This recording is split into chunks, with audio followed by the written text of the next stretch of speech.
It's alive! It's alive!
Good evening, everybody, and welcome to Bed and After Dark, the Halloween edition, you might say. And I already have people sitting in my. I have one person that dropped out. Oh, I hope she didn't get mad at me.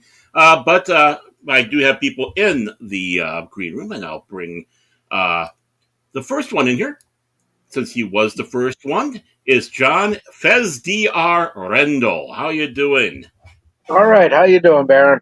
Not bad, not bad at all. I saw you were on the KDD TV earlier today. Yep, that was a lot of fun. You know, we're getting ready for the big party on Saturday, and that should be either a massive success or a unparalleled train wreck. So it's one or the other, nothing in between. I'm hoping for something in between. Okay, well, The train wrecks bring a lot of good laughter. So yeah, that's true. That's true. I mean, not according to the books that you sent me, though. And then, of course, I'm going to bring in our trauma warrior herself to keep us in line, and of course to fix our boo boos. The wonderful, the talented, the understanding, and the caring Wendy Webb, trauma warrior. Hey guys, Hi, Wendy. what's going on? How you been? Not All much. right. Been too long since I talked with you. Yeah. Hey John, how'd it go today on the King Dolphin? Pretty good. We had a good time with that. Budgie was able to come in towards the about the last half hour or so. Oh, okay. That's pretty cool. I didn't even get home from work tonight until almost 8:30. So. Oh, okay. I've been John home took long over the enough show. to basically make myself a Bloody Mary. Oh, there we go. Yeah. John took over the show. He just hijacked it. So I mean, poor Raymond. And he just pushed him right off stage. This is my show now. And of course, I will add in, of course, the old man who's been sitting in the green room, and now the door has been opened for him. Howdy. Hi, old man. Hello. Hello. John, is there any podcast I've been on that you haven't been in? Oh, probably dozens. It's I just do a lot with, King Dolphin, a lot here, and I'm on not on the Frolics, but at the Frolics on Friday nights, and sometimes Pop Culture Breakdown. But and there's a few other odd ones. Jill's I like to get to when I can, and they're a lot of fun. But I mean, you were on Paul's broadcast, old man. Yes, I was on Paul's for a little bit there. So I mean, John wasn't there for that one. So see. No, I'll say I missed that one, unfortunately. I'm kind of sorry that Paul hasn't pulled in a lot more people, listening to him. He was singing some really good songs, and the person who's going to help him tonight kind of ain't there yet. That's right. Doing the Star Trek tonight. And I just want to say hi to the people in the chat there. DJ Ronnie G. Yes, you made it for a live viewing. And of course, I stole Leah Rose from Pacific 414. Thank you for following me over here. She's sweet, isn't she? And hi there. Is there anybody else? Hello. And I think I got everybody so far that's in the chat that's been talking. And of course, like I said, this is the last Wednesday of the month, open mic night. And of course, we're just around the corner to All Hallowed Eve. The ghost is watching over John there, making sure he behaves. Oh yeah. Mm-hmm. And I guess now I can say it because Salty Texas Sea has put it out there. We weren't able to talk about it the last show, but we did a recreation of the War of the Worlds, and of course I had a small part in there, and so that'll be airing on Halloween. So I hope everyone joins in for that. Oh, cool. Nice. Oh yeah, that's sweet. Mm-hmm. When he is said I did good. Monday night. Yeah, Halloween's Monday night. Is going to be under. That's going to be on Salty Texas Sea. It's going to be on his.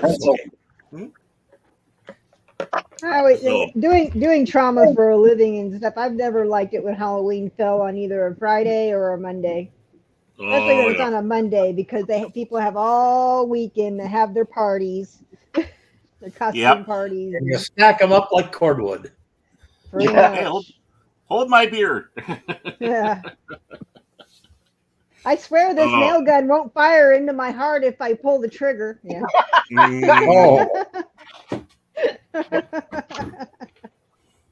Was that Halloween? It happened on I think the day before Halloween. Yeah. Close enough. Yeah, I remember that. That was tragic and funny. Yeah, he lived. Yeah. I don't know if he ever paid his buddies the $50 that he owed them, because that's what he bet them. That he had to live with that ever after. Yeah. And that's he's got a nice big pretty scar down the center of his chest, just like you get from open heart surgery. Mm-hmm. Zipper chest. Makes it easy to go as Frankenstein's monster. Something to tell his grandkids. About. I almost didn't get a chance to talk to you kids. This is the reason why. Yeah. You almost didn't exist. Let me talk to you about to prove how dangerous nail guns are. Yeah. As a product safety tester. After a lot of beers. Yeah. I can tell you a few stories about nail guns on job sites. Yeah. Well, that's not the only nail guns I've seen. You have nail gun fights with each other. Yeah. Yeah. I've seen legitimate nail gun accidents where, like, this one guy, he working on a house, and he was knelt down, and he made the mistake as he was knelt on one knee, and as he was going to push himself up, he used the nail gun and pressed it against his knee to push himself up so he could stand up, and he accidentally fired it. It went through the bottom of his femur into his tibial plateau, which is the top where the tibia and the fibula are on the bottom of the knee joint. It's called the tibial plateau. And it went all the way straight down through it, and his knee was nailed and locked in a 90-degree position. Oh, my. Wow. And we had to pull that thing. That nail was, I think, almost 6 inches long. It was huge. That It hurts. was a Them. guy that It was, nailed before. it was extremely impressive to look at on X-ray. Yeah, I I'll can bet. imagine. I can imagine. I mean, how apropos that it's Halloween and we're talking about all this stuff. I mean, Yeah. I know you have spooky stories, and I suppose we all have those films that we all love and want to talk about for this time of year. So we got plenty of fodder to talk about. Yep. Yeah. Nail guns aside. Yeah. Ooh, There are you're all kind of nailing kinds that of subject. things out there. In fact, I was going through some record books at the lodge the other night and looking for a list of all our past masters because we're having one of those plaques made with all the names on it. And I found a fella in the list of the overall list of membership named Louis Reese.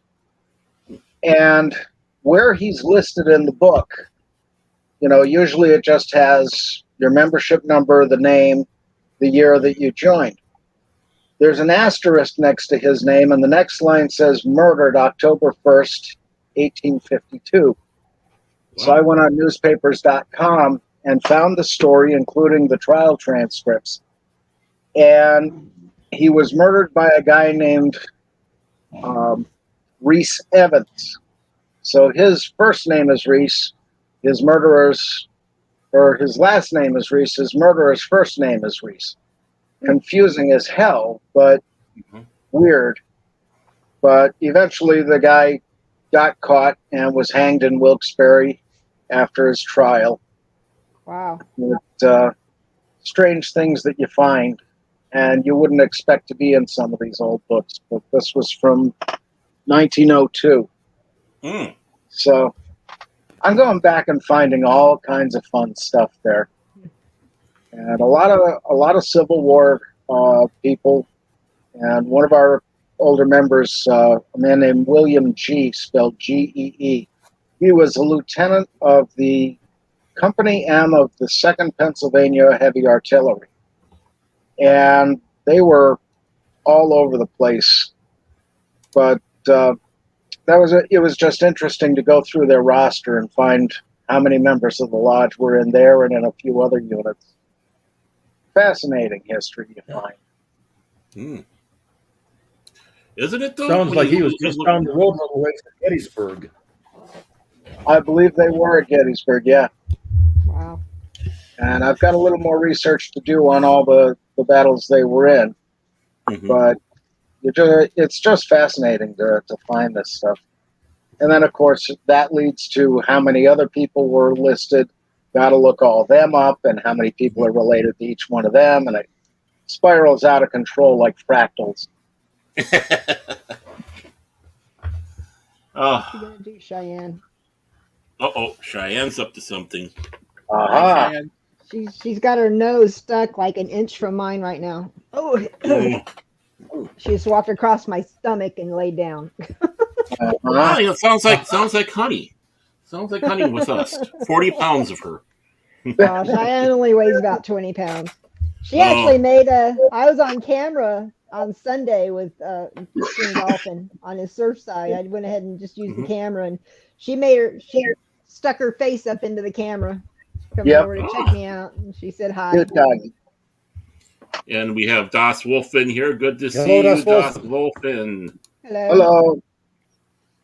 Yeah. Of course, anybody who wants to join us, the link is on the top of the, should be pinned on top. So just want to let you all know that. It's really interesting when your pet dog decides it wants to be a lap dog, but unfortunately that dog is a Saint Bernard. Or a Mastiff. Yes, I know a guy that had that happen to him. That happened to my aunt with a Great Dane. Oh, geez. Well, I'm glad you stopped by, Das Wolfen, and I have one question to ask you. Do you play Star Trek Online, man? Because I saw someone with your nick on there, I think earlier today. So I just was curious about that, or maybe it was yesterday. So that's just the question I had to ask. Yes, dogs. Amazing creatures. Amazing creatures. Yes. Too amazing sometimes. Yeah. But you don't want to drink out of their bowl, No. No. especially if they've been drinking out of yours. Yes. Yes. Think about it. Oh, that's why Good. I said the no motto is immediately. keep the lid down. That's the motto around here. You know, Yeah. you don't hear that glop glop glop They glop find water glop glop holes in the in middle of the night. places. Are you okay there, John? Oh my, we lost John. Whoops. It was nice. It was nice knowing John, but now he shall be a ghost for I'm here. Halloween. Oh, No, I he just had resurrected. down the wrong pipe. Oh, how's your Oh, acid boy. reflux doing, by the way? Much better. Much better. Good. And I had something really cool happen this week. I finally sold that piece of junk Subaru that I've had for the last 2 years and only put 2,000 miles on because it kept falling apart. I like Subarus, but this one was cobbled together, and the guy who sold it to me charged way too much for it. And it's a bloody nightmare, but now it's gone, and I can cancel the insurance and save the money. That's a nice feeling. It's a relief. Yeah. It is a nice feeling. Was it a 4-cylinder or a 6-cylinder? 6. And That was the bad one. Never get a Subaru 6. Those engines are it had a nightmare. knock in the engine. The transmission had a problem with when you'd go up any kind of an incline, all the dash lights come on. The exhaust is supposed to be a double exhaust. This guy put on a single and cobbled it all together. That cost me $1,000 there. The transmission has a few other problems with it. And there was no heating unit in it for the control. And, well, it was there, but it was broken. And then the last time I drove it, I brought it home, parked it, it rained. Next day it froze, and the ice was on the inside of the windshield, which means the sunroof leaked. Yep. Yeah. So it was like, no more of this. It's just junk. And after all the money we put into that, I was glad to get the couple of $100 I got for it.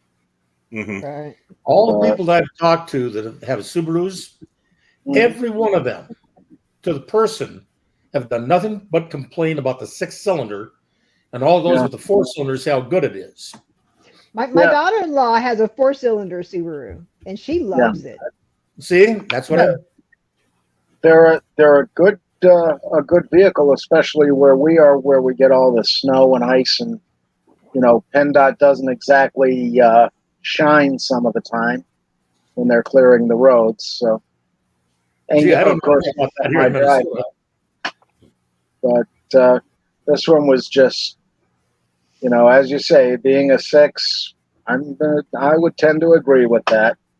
The one my parents had was a 4, and the one my brother's sister had was a 4. So they always worked pretty well. But, I just never had luck with cars. The best one I had was a Chevy HHR that basically died 2.5 years ago. It was a good car. It came from a brother of mine in the lodge down in Lehighton, and he gave it to me. And he'd taken really good care of it. He knew I needed a car. So we signed it over, and that thing lasted, 4.5 years? So that was a really great one, considering I got it with 300,000 miles on it. Wow. I mean, he really did a good job taking care of that thing. But the electrical finally went on that, and I don't touch electrical in cars anymore. It's just not worth it. But, Shocking. I keep saying I got to buy a horse, because if something goes wrong with the horse, I can feed it to the cat. The money you save on cat food, you buy another horse. You got it. It's the cycle of life. Yeah. It's the circle of life. Wilbur, put that shotgun down, Wilbur. Well, the way things are going right now, I'd say the Amish are the only ones going to be on the road. Yeah. Well, it's interesting. Remember back around the time of Y2K, Yep. there were the milk industry, the dairy industry had all these billboards up that said "Got milk," and my whole thing was I wanted to put up a billboard of an Amish guy with a candle that says "Got nothing." They survived with, none of the electricity or any of that. I mean, and if they're going to be our Uber drivers, how are we going to get a hold of them? Right. Pony Express. I'd read I think I talked about it on Just Cause a while back. It was for Nutty News, where it was an Amish guy in a police car kept trying to pull this carriage, or this horse-drawn carriage, this Amish guy. He finally pulled up next to it because it never stopped. And as he looked over, as he pulled up next to it, the guy was passed out drunk and the horses were taking him home. I've heard of that. He had to actually pull up in front of the horses to make them stop. And the guy had a spilled beer in his hand, passed out. Wow. I remember that one on the news. Yeah. I laughed myself sick over that one. Oh, I got a good laugh. I read about it online. I don't remember what site it was on, but God, that was so funny. Did you see the video of it? No, I didn't see the video. Oh, there is a video. I didn't know. Is there? I didn't know that. I'd have to. Yeah, go search on YouTube and you'll find it. It's hysterical. It's the whole thing from beginning to end with the cop. Just the article itself was hysterical. Yeah. Gotta love it. It is. Oh my word! And you'd think these are the most temperate people in the world, and they wouldn't be drinking. Yeah. But you don't have electricity or anything else. There's nothing else to do. Yeah, you've obviously never been by an Amish community where they've all got wine for sale. Yeah. And the only thing they have to watch is Cornhub. Not a lot of Amish in South Texas, so. And well, they had that drug problem for a while there. I remember. I heard about that. Yeah. Mm-hmm. It's like just what you get. Just what you get. Your knees caps broken by some Amish guy because you haven't paid up for your. Right. Yeah. There was something out there a while ago about the Amish mafia. Oh, that was made up. I know, but it was so funny. Reality TV things. Yeesh. Yeah, it's all phony as get up. I know, but it was funny. Mm-hmm. Yeah. I'd never seen it myself. I'd seen the commercials, and it was like, really? Yeah. Oh, I never watched a couple of them. And if you know anything about the Amish, it's hysterical. You just every 5 minutes you're laughing. Mm-hmm. I have better time than that. Say hi, Dolly. Hi, Dolly. Oh, hi, Dolly. Aww. I think it's the first time I've seen the kitty cat. Yeah. Well, she's been down a few times, but this is one of the things. Yeah. Let me go. Jeez. I think you just got told no thank you. Yep. Yeah, look at that. Yeah, she wants to go upstairs. She wants to go upstairs. She jumps on me, lets me pet her, be nice to her, and then it's and bite and grab and So I shall return momentarily. You guys ever watch the quartering channel? Yeah, I was watching it a couple times. Yeah. He did a live stream a while back where he had sold so much of his coffee brand that he has that he would shave his mustache and beard live. He would have his wife do it for him on a live stream. And while they were in the middle of it, their dog was down there and it pooped on the floor.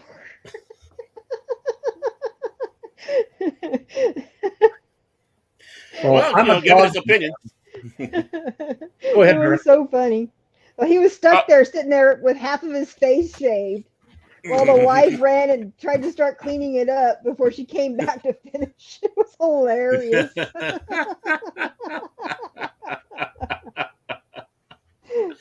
all of a sudden, they were both like sniffing, and they were like, "What? Oh!" And then called the dog's name. It was like, "Damn dog, just shit on the floor." And look who's here. We start talking about dog scooping, and here's Phil McCracken. Hey, Phil. Hey, Phil.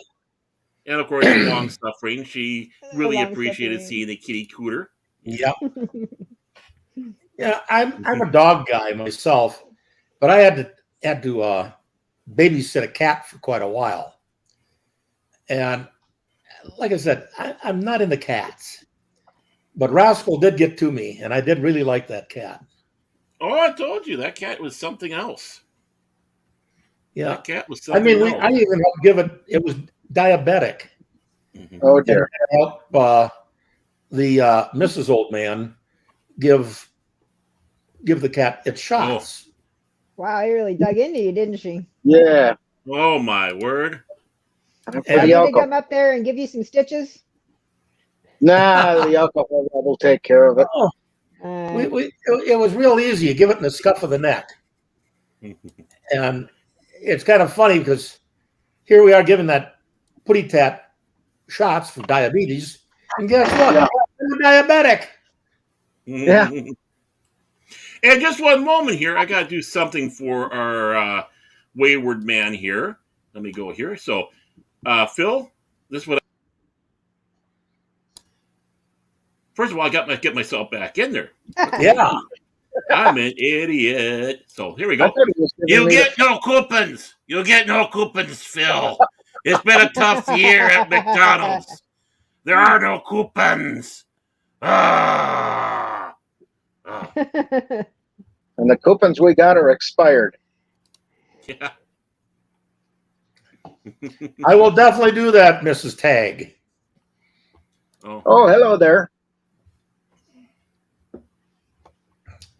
Yeah.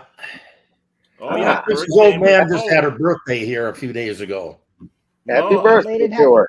I have to give her a call. Oh, She's now turned 75, folks. Oh, wow. I have to give her a call. I don't come know what up with me. Yeah. I'll never catch up to you guys. Me over here, too. Oh, you having kitty cat problems still? Oh, she got me on the wrist, too. I didn't notice that. Oh.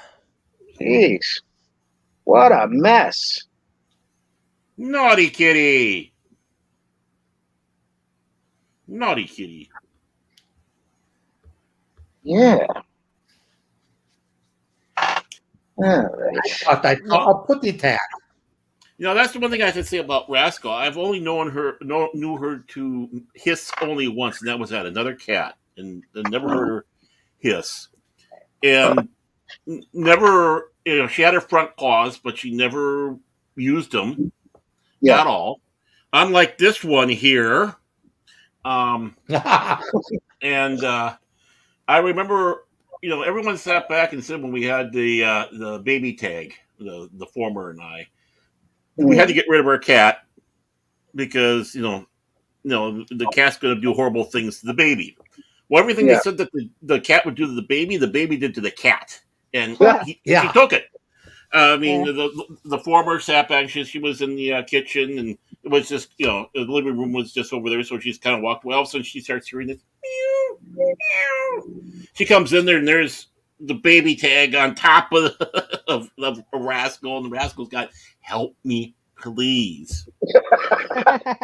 Oh yeah, but she did get her one form of revenge because one time the little baby tag was downstairs. She was sitting on the floor, and Rascal was sitting in my chair, and the baby tag was right in front of the seat. Rascal just looks over, whap, and that's all she ever did. No claw, nothing. She just went whap. It was the funniest thing. Gotta love it. Oh. And Long Suffering's mother at her birthday is actually on Halloween. So, wow, I know. And the Long Suffering's birthday is coming up here in November. Cool. Mm-hmm. So you get flowers or candy? Sorry? Do you get her flowers or candy for her birthday? Oh, candy. Allergies. I've never given her flowers because of allergies. I would have, but no. We have these lilac trees. My mother that turned neighbor has. 101 just 2 days ago. Yeah. We have these 101. lilac trees. Yeah, unfortunately, she's no longer with us. But every year, the long suffering wants to rip those things out, but we can't because it's the neighbor's lilacs. Mm-hmm. We had one lilac tree. When we moved in, the first thing she did was she ripped it out. Yeah. Yeah, and she made all kinds of threats over the ones I got in my yard. Mm-hmm. Oh, dear. And I happen to love lilacs. Me too. What can you spray lilacs with? Krylon. That could make it interesting. That could. Not that I'm giving anybody any ideas. No, of course not. Oh. Of course not. I love lilacs. I love lilies, and I love roses. Yeah. There. Lilies is the one thing my grandmother would never allow in the house, because every time somebody brought a lily in in her house or her parents' house, somebody died. Oh. Yeah, she jumped down my sister's throat about that once when Lee was a kid. I had a nice big lily in my yard. It has a big, huge flower on it. And I cut it. I laid down and had that in my chest, folded over. Mm-hmm. And some of the neighbors thought this was hysterical. They were laughing. Their kids were all going, "Oh, no, he's dead." Yeah. Lilies of the valley. Yeah. This was the same grandmother that when she finally died, the nurse there at the house said she was struggling against death, finally passed. We had these 2 flower urns out in the backyard, and both of them fell over. Wow. So, coincidence or something more? Mm-hmm. I'll tell you, there's an awful lot that they say that plants do hear and listen to what you've got to say. Yeah. They're not intelligent like we are, but, and I talk to my plants all the time. I've got, let's see, 1, 2, 3, 4, 5, 6, 7, 8 plants sitting down here in my den of iniquity. Yeah. In some cases, the plants are smarter than people. Yeah, they put up with me.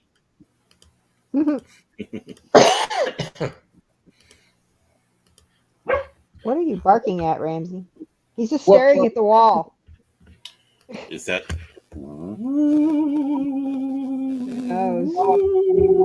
He's staring at the ghost. Probably. Mm-hmm. Right. And suddenly the chuck wagon comes out of the wall and runs across the floor. I used to like that commercial for the dog food. It was a cute commercial. It was so weird, and I kept thinking to myself, does that really happen? I'm like 4 years old or something. God. That was back in the good old days. Yeah. Oh. That and Please Don't Squeeze the Charmin. Yeah. And Bring Around the Collar. You know the kid on there with Mr. Whipple? Uh-huh. That little redheaded kid? Yeah. Well, he became pretty famous. Yeah. He was on Mythbusters. Yeah. He's Adam. Yeah. He's Adam Savage from Mythbusters. They should have let him squeeze the Charmin. Yeah. I liked that show when it first came out, but it got bad. Remember that 7-Up commercial he had where the machine would spit the cans out at people? Yeah. Well, his cohort on Mythbusters is the guy that designed and developed that one and made it for and they got one with Jamie Heineman. Yeah. You betcha. You know what I liked when they did the duct tape shows. I always loved duct tape. That everything. Oh. The duct tape shows were good. I liked those. Yeah. Backpack. Make a boat out of duct tape. Yeah. It can be done. Duct tape. Now you got what? Hydroflex or whatever that guy is that has Flex that. Yeah. Flex Seal, thank Flex you. Seal. Yeah, let's take the screen door off and make a raft. Yeah.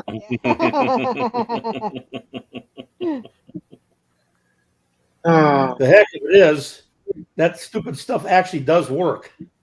does it? I've never tried it myself. Me neither. Remember They way made back, jokes you hear about this it guy during saying, trauma surgery. OxyClean, it'll, Oh, yeah. yeah, and then everybody found out, yeah, it really was good. Yeah. Mhm. And then the guy drops dead. I miss him. Yeah, he opened me. Yeah, and then there was the ShamWow right after that other guy did. And I guess he was arrested for something. Oh, that guy was a piece of work. Spousal abuse or something he got arrested for or something like that. Something like that. I think it was also with a prostitute, had problems with that. And I can't remember everything, but Which one was basically that? he was your typical huckster. I mean, Yeah, and he was a buddy of Rex Mays. Really? Hi, this is Rex Mays for OxyClean. God, I hated those commercials because at the TV stations they would turn the volume up on the commercials. Yeah. So you're having a nice show at this volume, and all of a sudden you're getting OxyClean. Yeah. Billy Mays here. Yeah. Yeah. It's like They do that on all the doggone commercials. You ever noticed? You're watching a program at a volume level you can understand and like. Yeah. Next thing, they're screaming their stupid commercial at you. Yep. Yeah, because they started that in the early 2000s, I think, or late 1990s. In the 90s. And it was in the 90s. Yeah, and I haven't seen regular television in so long, so I don't know if they're still doing it or. They do. They hadn't stopped. They even do it because I watch Hulu a lot, and the Hulu ads, they're cranked up too. Jeez. You know what I really, truly, absolutely hate is Hollywood advertisers today. Oh, we got to have a song in there. So what do? They take some iconic song, and turn it into it because they don't have enough brains to write one, like they did with No Matter What Shape Your Stomach In, and Gum, and all the others that had out there. They all had really good commercial songs that were theirs. They wrote them. They were original. Yep. Nowadays, Flop, fizz, fizz. Oh, what a relief it is. double your pleasure with double mint gum. Yeah, double your pleasure, double your fun. Call 488-8888. Pizza Hut delivery is really great. Yeah. And see, now the thing is that the people who actually wrote the songs that you're talking about, they love it because they're making royalties on it because they don't make royalties on anything else anymore. Yeah. Spotify and all that pays them like 1 cent per download, and it's absolutely ridiculous. Well, I'm listening to some stupid, absolutely asinine anti-pollution, whatever, and what do? They put in the Christmas song. Yeah. Sad. I hate them. Yeah. It's like if ever you hear of a bunch of people on advertising commercial people all getting taken to the hospital in serious condition because they got hit with a baseball bat, guess who did it? Yeah. No, they don't know how to teach. Came in and beat up the whole office. I mean, they don't know how to do commercials no more. Well, I mean, just look at everything. They don't know how to do anything anymore. The iconic jingles are gone. I know. Okay, the one with the gecko. That's always been a good one. Yeah. Oh, the one with the But I'm just saying, there's no jingles to that. We're kind of talking about jingles. Yeah. One of the great ones they had that I laughed my rear end off was when they had Yogi Berra on the Aflac commercial. And he's I missed that. I didn't see that one. Oh, that is the epitome. The duck goes in there, and Yogi does yogiisms all over in the place. And the duck comes staggering out of there going, ah! Yeah, the best jingles, I mean, like, my baloney has a first name. Yeah. S-C-A-R. Mm-hmm. I love that one. There's the Oreo cookies jingle. And Ice Armor cold hot milk dog. and an Oreo cookie. Yeah. Armor hot dogs. Yep. Yep. You Yep. deserve a break today at Yep. McDonald's. That's for you, Phil. Yep. Yeah. Yeah. Catch that one, Phil. It was just for you. Mm-hmm. Yep. And I remember one of the guys in the original McDonald's commercial with that song was from Wilkes-Barre, down the road from me, and Jesse White was his name. He was one of the guys in the not Night of the Living Dead. What's the one that had the that theme song? It's Party Time. It was not the George Romero. It was the other one at the time, because there was Revenge of the Living Dead and something else. Well, like Return? Return of the Living Dead? It could have been Return of the Living Dead, yeah. Mm-hmm. It was the one where the one girl got naked in the graveyard dancing. But yeah, he was in that as the head caretaker of that medical warehouse. Okay. Oh. I don't know what you're talking about. Yeah. The ones that accidentally went pop and everybody turns into a nasty. Yeah, pretty much. I think I know what you're talking about. Fun old movies like that. I remember that. There was a bunch of punker gang members. Yeah, that's right. Cadillac, I think it was. Yeah. And poured out and stormed into the graveyard. Well, there was the one black actor in that with the long hair. He was a really good actor. And I wish he'd gone on to a lot more stuff, because he was good.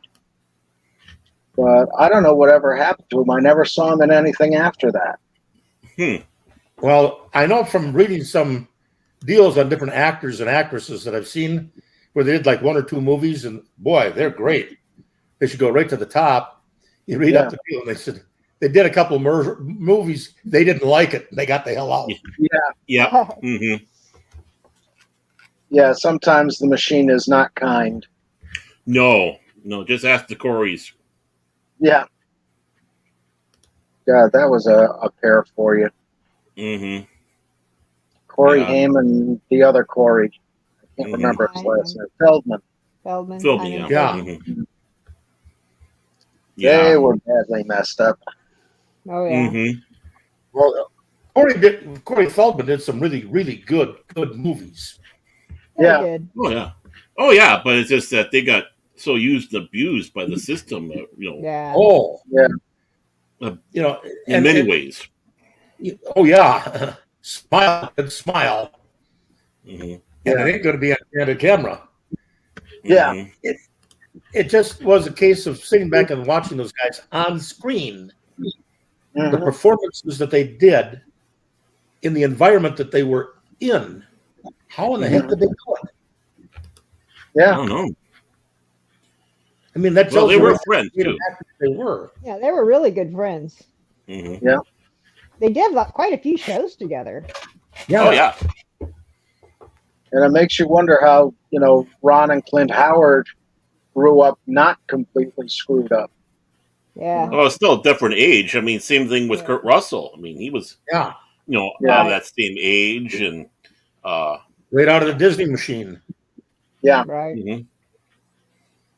And how many of them in the Disney machine, if I shouldn't even really bring this up, but if you go into and look up some of the Musketeers, okay, everybody knows Annette. And she was a wonderful person. Everybody loved her. She went places because nobody hated her. Mm-hmm. But some of the others on the Musketeers, in jail, dealing drugs, prostitution, shoplifting, bouncing rubber checks. Yeah. Well, that's the same thing with the Little Rascals. They were all messed up. They were all screwed up as adults. Every one of them. Every one of them. Yeah, because Well, Alpha got stabbed to death over $50. Yeah. mhm. And I didn't know until about 5 years ago he also was a Mason. But Oh, really? Really? I wouldn't have believed it. But, Yeah. one of those Well, things. I wouldn't say he was messed up. He was just living his life, and someone else messed it up for him. Yeah. Yeah. Well, it was the same with all of them, though. They were all got screwed. Mhm. Yeah. Now, Well, I saw- look at what's his name from Beretta, oh, yeah. because he was Yeah, at the right. very end of our game. And guess who his mother was? Yeah. Who was she? Amanda Blake. Yeah. Gunsmoke. Kitty. Oh, yes, of course. Yeah, he grew up in the field. I mean, Yep. I was at the Minnesota State Fair years ago. Mhm. And they had a little booth off to the side. Hardly anybody was there. Yeah. I took a look at the sign on it and I went, whoa, wait a minute. I immediately went over there. And this little guy sitting there smiled at me and he says, hi, how are you? And I says, I remember you from your famous movie. I will never forget it. And you were one of the people who did a fantastic job in there. I just cannot believe how great you were. Oh, thank you, thank you. The person in question was the very last living individual of the main characters of The Wizard of Oz. Oh, no wow. kidding. Munchkins. Yeah. Yeah, I He just was want to in say hi the- to. Oh, sorry. Pardon, Eric? I was going to say I want to say hi to Spock's Friday night for. Oh, Spock stopped Yeah. in. Oh, Hey, how you doing?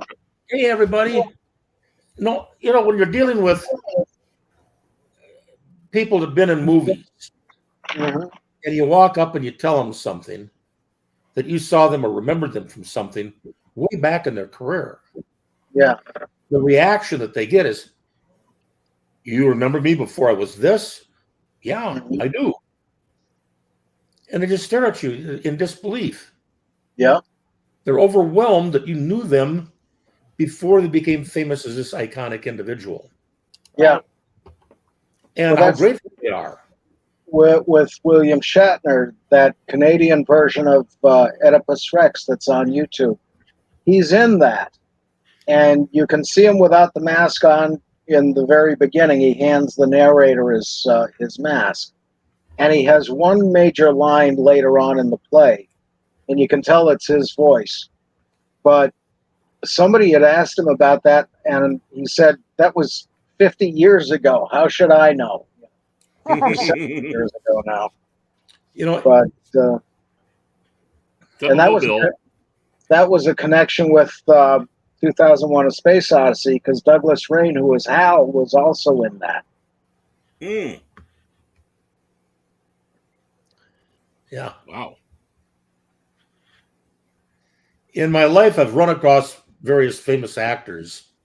Yeah. One of them, of course, being Richard Boone. Oh, he was awesome. From Ben Will Travel.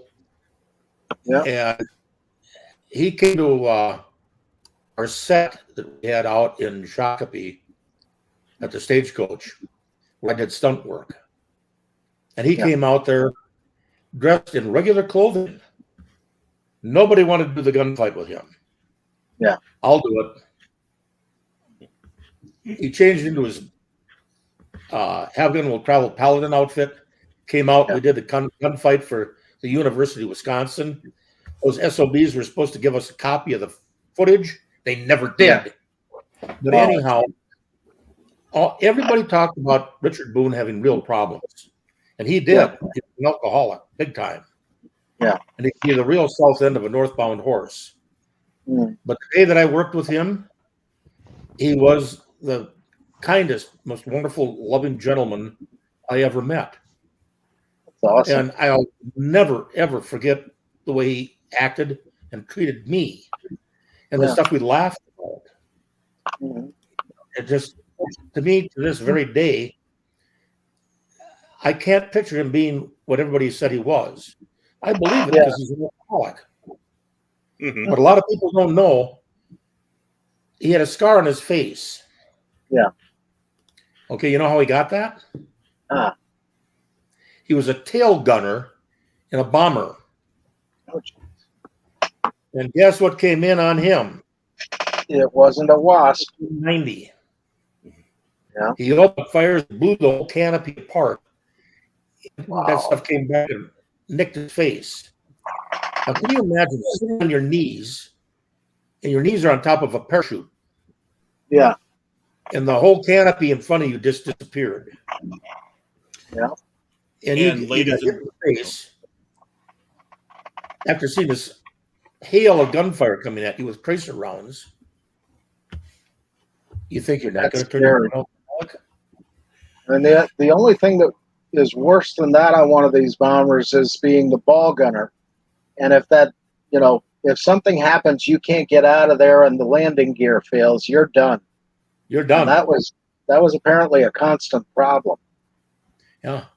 My dad used to tell me that when the bombers came in, the first thing they do is they take fire hoses out there and spray the tail gunner out. Yeah. And while we're here, I have somebody. I'm sorry, talked over you, Barry. What? Oh, no problem. Well, we have somebody in the green room here, so I want to bring him in, and I will actually give him a little introduction thing for Yo, dudes, the Empire's pretty chill. Maybe you could, join it or something. Master Paul, welcome to the show. Oh, Master Paul. Thank you for using that video. You're welcome. Yep. We just finished up on my own channel, and so I decided to come here afterward. Well, thank you for doing so. I'm sorry that I had to bail out on you, but I had to come over here. Hey, that is perfectly fine. And boy, did I like what you were doing there. Thank you. I love your singing. Thank you. He sings? Yes, I do. But and I see Phil has followed you over here, and he's also bugging you for coupons too. Yeah. And like I said, and I'll do it here for you too. Just a second here. I want to make sure I got everything right, and hopefully I'll do things right this time. And I'm going to say it. One of these days I'm going to get better. But like I said to Phil, no coupons for you. We have no coupons. No coupons for you. Oh, only outdated ones. No coupons. No coupons. Yes, we have DJ. Wow. somehow that looks scarier than Pennywise. And hi, Dej Odyssey. Welcome. Yeah, I saw that when I was like, oh, that's perfect for Phil. That's perfect for Phil. Paul, one song I'd like to hear you do sometime. Yeah? Amazing Grace. Yes. You got it. Oh, boy. Ask and ye shall receive. Thank you. You're welcome. You're welcome. Now, do you want the old-fashioned version or the Chris Tomlin version, Amazing Grace, My Chains Are Gone? The old-fashioned, the original. Okay, yes. That's what I grew up with. I can do that. All right, here we go. Amazing Grace, how sweet the sound that saved a wretch like me. I once was lost, but now I'm found. Was blind, but now I see. 'Twas grace that taught my heart to fear, and grace my fears relieved. How precious did that grace appear the hour I first first believe.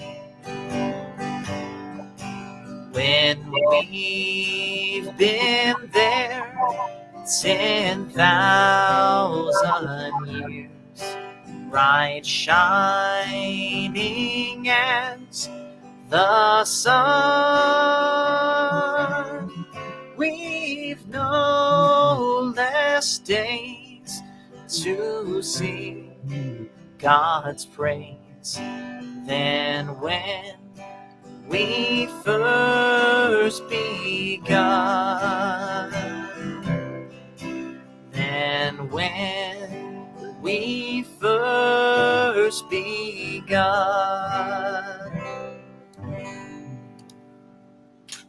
Awesome. Bravo, Beautiful. bravo. Thank you. Beautiful. Love it. Thank you. Thank you. You're And welcome. now it's time for the sermon, my brothers and sisters. I tell you. Get on with it, Baron. Let's hear it. As Yoda once said, There we go. do or do not. There is no try. There is no try. Yeah. There is a vile beast out there, I tell you all. Vile, vile, vile beast. And he's quick to want you to, quick to tempt you by saying, push the button. Push the button. Oh, no. No. That is true. Yes, and I'm the guy who made the idol. Uh-oh. Yes, you are. And he did get it. He loves it. So I'm happy. I'm hoping the fact that Jimmy and I have flashed our boobs at Harvey when he tries to escape will keep him from stomping us. Hi, I'm Harvey. I'm Harvey. What are you talking about? I don't think anyone on this panel could beat my Harvey voice. Wait a minute. All the way to Doomcock. But I'm Harvey. What are you talking about? I'm Harvey. Show him. I'm the one with the fez. Well, maybe I could try and attempt the voice of the Skull of Calderon. There. Oh, yeah. Oh, get up there. If I were free of this, you have no idea what I would do to your world. Right now, there is shivers going up Doomcock's spine. He doesn't know why. Yep.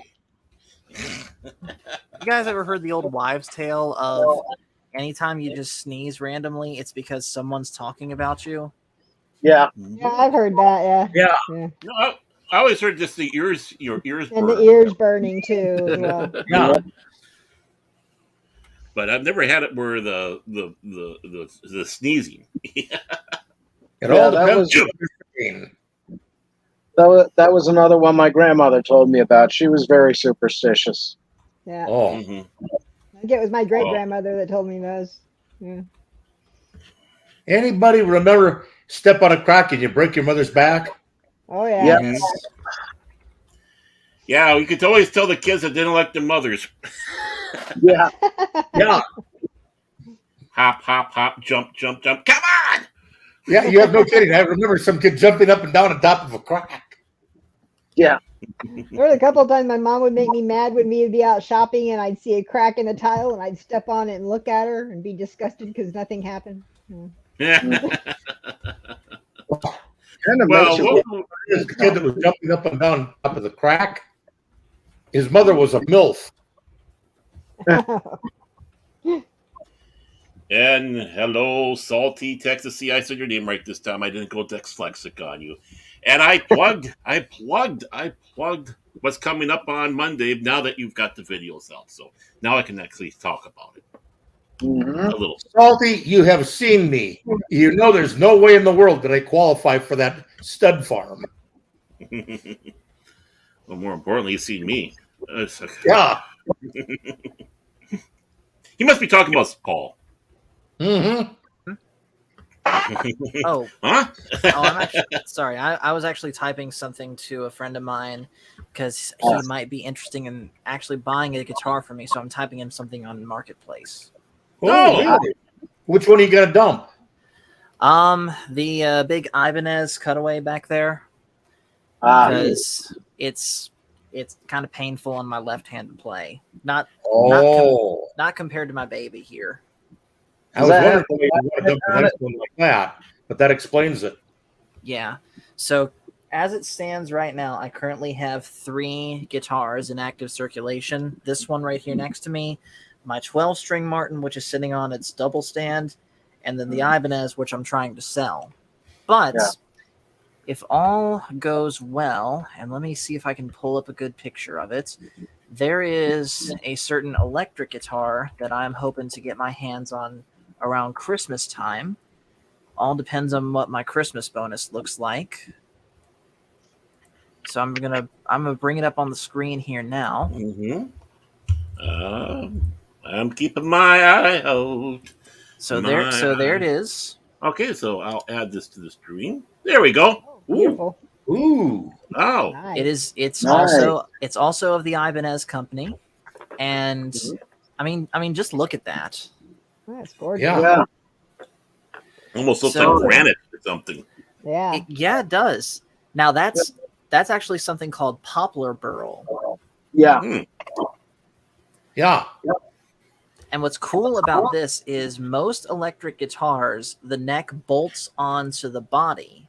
Yeah. And sometimes that creates something of an uncomfortable joint when you're playing up in the higher frets. Yeah. This guitar is what's called a neck through. So the neck is one solid piece of wood that goes the whole length of the guitar, and then the sides are built onto the side here. And from the back, you get this really comfortable, pretty much non-existent heel joint. Wow. Yeah. Wow. Yes. And that's the laminated neck. That's a 7-layer neck between maple and walnut, I believe. Yeah, black walnut. Mm-hmm. Yeah, those are really I nice. just counted them, and there's 7. And the sides of the body where the horns are, that's American basswood. Yeah. Very nice. Sounds fishy to me. And here's the thing: before basswood was ever used in guitar, you want to know what it was used in before, and still is? Decoys, duck decoys. Oh, Yeah, because it's easy to carve. Mhm. It doesn't dull out the tools. and it's very lightweight too. Yep. Have you ever played a Doughboy? Have you ever played what? A Doughboy. Oh, dobro. Yes, a little bit. I can't do it where it's sitting in my lap and you do the slide like that. But there are some dobros that they make where you can play it the same as a normal guitar, and I've picked 1 or 2 up in a guitar store before. Yeah. Yeah, the resonator guitars. Those can be really interesting. Yeah, Some of them weigh a ton, the old ones. When I was in the South in the service, there was a bar down there that had some guys in there playing all kinds of different guitars. You name it. I mean, violins, the works. Yeah. They had one guy that played a dobro. Mm-hmm. Oh boy, was that something else! Oh yes. There was a gentleman. His name is Sean Clayman at one of the churches we used to go to. Mostly he was a drummer, but he also had a dobro, and then when he got that out, it was amazing. In fact, my grandmother's brother, we call him Uncle Bobby. He is an old Pentecostal preacher across the mountain at Flint Hill Pentecostal Church. Mostly he plays banjo, but he also does play guitar and dobro. And he's good at all 3 of them. That's great. Wow. Now, Baron knows this guy too, Leonard Bjorky. Oh, yeah. Mm-hmm. That guy does not play a musical instrument. He can't play. But he builds absolutely the most astounding banjos. Neat. He's got, I don't know how many people have come and buy from him because those things just sing. Wow. Yeah. See, it's funny you say that because that's kind of the story of Leo Fender. He wasn't a musician by any stretch of the means. He was an engineer. And so that's why he made, the Telecaster and the Stratocaster the reason why he made them the way that they did. Yeah. In fact, a lot of people think that the Gibson Les Paul was the first solid body guitar. It was not. It was the Fender Telecaster, or as it was first known, the Broadcaster. Yeah. And actually, there was an electric guitar before that. I believe it was Gretsch had something they were experimenting with before that. It didn't take off at all. But then came Leo Fender and Les Paul right after that with the Log. Yep. And it was basically how the sound was going to be transmitted. Leo was using one system and Les Paul was using another. Right. I can't remember which was which, but Les Paul and Gary Ford, when they were together, wow. Yeah. Yeah. And if I'm not mistaken, the whole reason Les Paul even started tinkering with the stuff that he did was because he was a club musician who played and sang and didn't have any sort of sound system, and figured, you know what? The guys at the back can't hear me, but if they could hear me, I bet I could get some more tips. Yeah. Well, that, and people were talking all over him. Because, you know, when you're just acoustic guitar and your own voice and no microphones, you know, people talk right over you very easily in a bar like that. Yeah. There was a guy at a country music festival that pulled in with a van full of sound equipment. Yeah. And this was a country western musical. They didn't have stuff like what he put up. Blew everybody's mind away. Wow. Well, after the event was over, another gentleman brought the whole dang thing from him and took it to Woodstock. Oh, jeez. Okay. The guy that did all this stuff was from Minnesota. Interesting.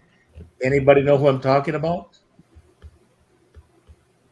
No. Who is this?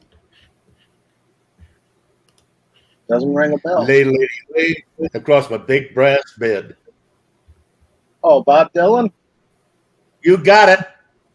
Oh. He came with this unbelievable, and everybody hated him for it. Yeah. Oh, yes. Because not only that, but he switched from his normal acoustic guitar to a Stratocaster. Yeah, there was a big controversy. Now you know who he sold it to. No. If I'm not mistaken, the Strat got stolen. Yeah, the Strat got stolen, but the sound system that got set up at Woodstock. Yeah. Did he sell it to Jimi Hendrix? You got it 100%. That was a blind guess right there. I was going to say. I'm old enough to remember this. Remember? That is incredible. Yeah. Pulled it out of the hat. The one thing that I cannot ever get over, he's got all this electronic crap all over the place, and it's raining, and he's up there. Da, da, da. Yeah. And this was back in the days before, you know, electronics like that had proper grounding, proper shielding. In fact, I remember I was talking to Phil about this at some point, that apparently the cordless mic and the cordless hookup for your guitar was like a huge development way back in the 80s. And that without that, the guys on stage had to be super careful about where they stood so that they were properly shielded from any sort of electrical surge that might happen. Well, in large part, that was because of what happened to Ace Frehley at the Lakeland Coliseum in Florida. When he was coming down the stairway on I think it was during the, not the Destroyer tour, the Rock and Roll Over tour, he grabbed the handrail, and something happened with the grounding. He got electrocuted and fell down the stairs. He ended up being able to play the rest of the set after about an hour. But that's what made them all sit there and say, hey, we need, and somebody had just developed the system. I think it was Nady. And right away, Bill Aucoin said, hey, get us 8 of those, and we'll use them. And Wow. they I can use give them you a as real story about those remote vocabulary. microphones. Yeah. Mhm. The remote microphone, you have the main thing hanging on your back. And the Yeah. cord comes Yes. up, clips in your shirt, right? Mhm. Well, when you're done, when you're going to go on, you turn it on. Yeah. When you're done, you shut it off. You're counting on the sound man to be paying attention. Yeah. Well, unfortunately, on one occasion for a very famous individual, they didn't I shut the know- mic off. The I know sound where man this was is out to going. lunch. Yes. And everybody got to hear the toilet. Oh, jeez. You know something funny? Dad did something very similar once at the last church that we were into. He wasn't in the bathroom, thankfully. Yeah. I think this was a Sunday we were preparing for some sort of after church meal, and he was back there. I was out front prepping for my music, and all of a sudden I hear voices coming over the speaker, and it's Dad. And I'm going back, and I go back there and it's like, Dad, you know you have your mic turned on, because he has one of these mics. Yeah. Oh. The But anyways, lavalier. yes. But anyways, going back to Jimi Hendrix, something that I only just recently found out, and this is just sheer dumb luck timing. Yeah. The Black Sabbath album Paranoid, the album that said what the album that was said to have completely ended the whole hippie movement, came out the very day that Jimi Hendrix passed. Ha. I did not know that. Yeah. Ironic. Okay, how about another little one for you on trivia on Jimi Hendrix? Does anybody ever notice that no matter what outfit he's got on, he's got one military badge that he wears his outfit? Anybody know what it is? He was airborne. Yes, 82nd Airborne. Yeah. Wow. Mm-hmm. Yeah, he was. I'm looking this up now.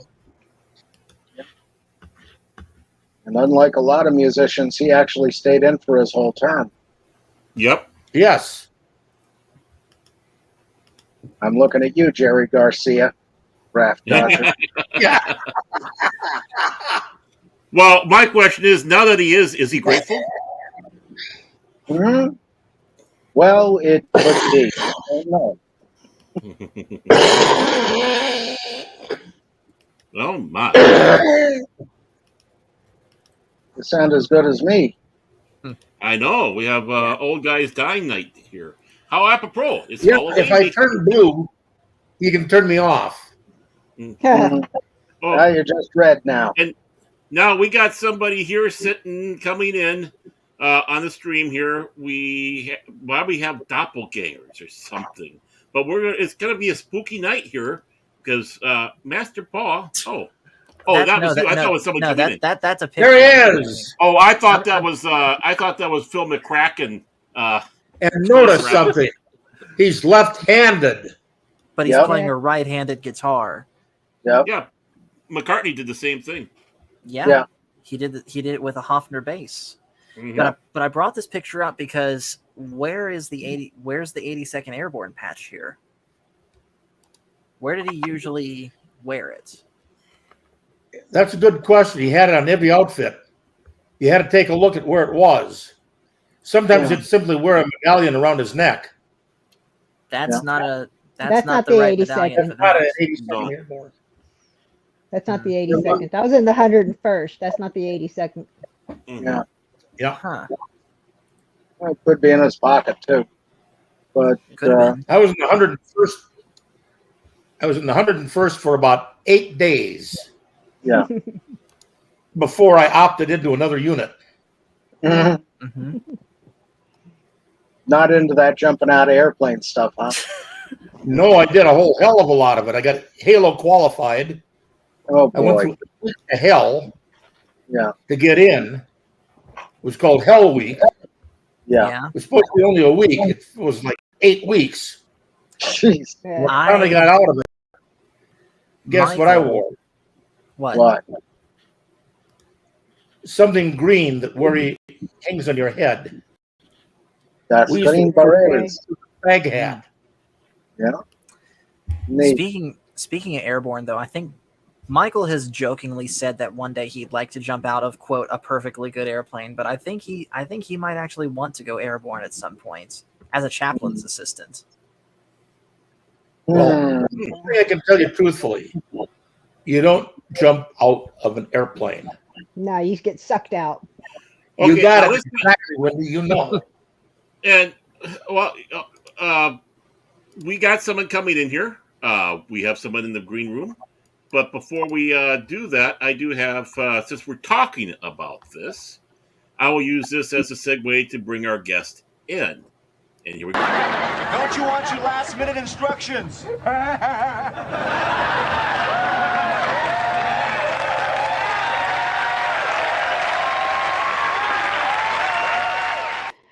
Oh man, Wow. that was hilarious. I love that scene. Hello, Deej. Hey, it's Donnie Darko. Oh my. Hello. That is a Happy- disturbing mask. Happy Halloween. I thought I was supposed to come in scary. It said so in the description. Hey, I love it. I thought it was great. That's not the kind of bunny you want to put inside Dalek's head. You want to see something scarier? Me without the mask. Ah! Oh,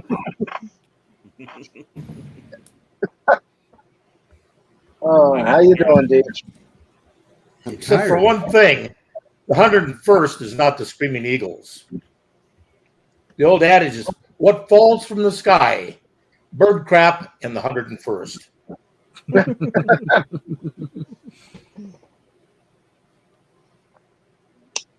Ugh. Guys, I am starting to get really sleepy. I was at work for 14 hours today. Oh dear. Really? fun. I was What 50 happened? had a long day. Well, it's just been real busy lately. You know, I'm down here on the Texas-Mexico border, and with the explosion of population here on the border from the border crossings, our patient population has more than doubled. Oh, yeah. I And, believe that. We're just, I had to add 20 beds to my ER. Oh, no. Oh, wow. Yeah. We had 40 medical beds to start with whenever I took the director's job. And Yeah. lately, we've just had so many patients. I mean, we ended up we have 60 beds now for medical patients, and then we have our trauma days for our traumas. But, yeah, we've still got patients that are sitting out in the waiting room 3 and 4 hours waiting to be seen. So, I mean, it's just a nonstop for just 24-hour crazy. cycle. And at 7 o'clock, you have to start whittling down the amount of patients. So we go from 60 patients during the day to 50 patients at night. And I just can't leave my nurses while they're doing all that. No. So I just stay there with my nurses and I support my staff. And that's why I've been working so late every day. That's why they love you. Yeah. I just cannot go home and go to sleep knowing what my nurses are going through.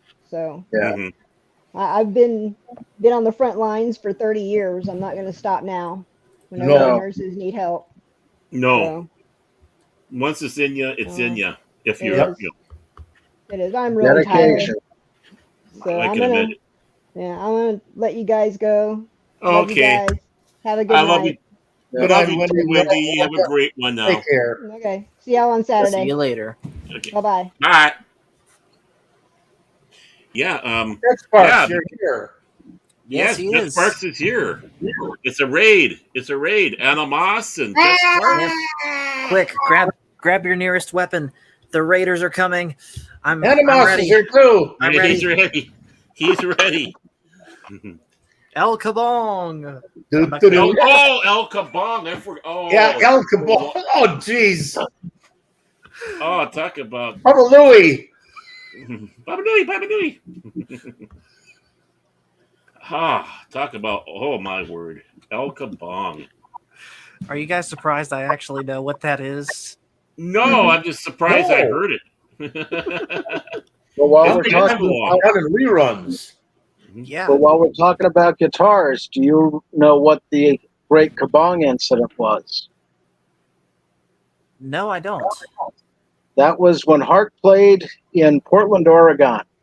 Mhm. And Mike Fisher, the guitar player, was fed up with his guitar, and he was going through a breakup with Ann Wilson. In the middle of the show, he smashed the Les Paul, and then he threw another one, almost hitting Nancy Wilson in the dressing room later. No. Oh, jeez. There's actually video on YouTube of that. I Mrs. Stagg. hate seeing guitars destroyed like that. Like when it's an accident, that's tragic enough. But when you're intentionally breaking them, either because you're angry or you're using them in professional wrestling, I hate that, because that guitar could have gone to someone that would have actually taken better care of it, like me. Yeah. Well, the one I only saw that got smashed, that it did not whatsoever cry about, was the Sears and Roebuck guitar. Yeah, I guess. I mean, the one that was in Animal House. The one in Animal House, that was deserving. That was a mercy killing. Yeah. The guitar that got smashed that I saw that was from Sears and Roebuck, the guy actually tried to play it for real. It was the most horrible sounding thing you ever heard in your life. It was a blessing that somebody destroyed it. Wow. Well, the funny thing about those Sears guitars is most of those were made by Tyco Del Rey. And now those are going for thousands of dollars, where I was buying them for under $100 back in the 80s. Yeah. Ever since eBay prices have shot up. Somebody else made them too, because the one I heard was definitely not made by them. Well, Kay made them also. And there was another company, I can't remember the name of it, but they all come out of Japan. And which is also where Ibanez comes from. Yeah. And the quality of workmanship was great, but the pickups were just horrible. They were about 1/3 of the windings that you'll find on a normal pickup these days. And they were just very weak. Oh, acoustic? Electric's fine. Acoustic? Right. That's what I'm trying to tell you. It was an acoustic. Yeah, the benchmark for acoustic is Martin and the old Gibsons. Yeah. Yeah. They were the highest quality. Nowadays, I would say the benchmark is still very much Martin, but also Taylor. Taylor. Well, slept in there a little, didn't they? I think slipped in a little bit too, didn't they? They did back in the day, but nowadays Fender acoustics aren't worth much. Yeah. No, and they're all coming out of Sri Lanka or Indonesia. They come from China. Well, they are coming out of China now, yeah. Now when you plink it, doesn't go plink, plink, plinking, because I saw. Yeah. But for real, I once had quite recently, actually, I actually had a sort of small body Fender acoustic 12 string, and it played nice enough. But compared to my friend's old school Fender, like full size 12 string, it sounded like an absolute toy. Yeah. Yes. That's about where mine is. Mm-hmm. Like even my Martin 12 string over here, which is an X series one made in Mexico, and the back and sides of it are slightly better than plastic. Even that sounds better than the old Fender I had. Yeah. That's the thing. Strings are tough enough to get a good sound of on a good one. Oh yeah. Tuning takes forever. I made a terrible mistake.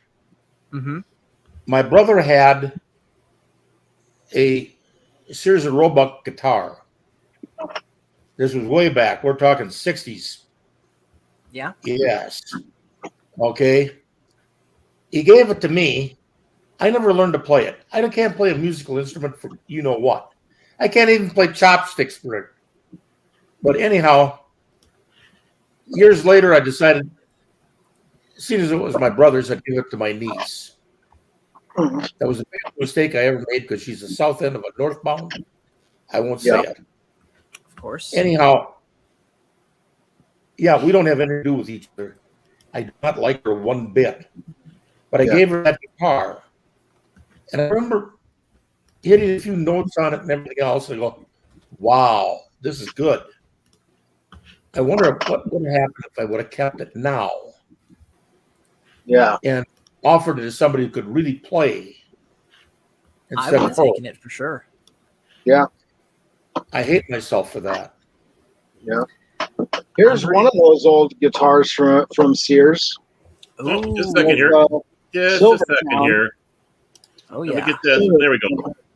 Ooh. Okay. There we go. The old needle bass style. I've got the neck sitting over there. That's getting new frets, and this is getting the pickups replaced. Nice. All new wiring. And I need the tone knob for it. I got to look for one of those. I gotcha. But this I got from a guy I used to work with, and then when a bunch of us got laid off, he gave me this. Nice. So, Very and I nice. do have the case for it, strangely enough. I see that Marshall amp that you have in the back there too, Fez. Yeah, that's the little MG10 CD. Little practice amp. Nice. Not bad, not wonderful, but it does the job. Yeah.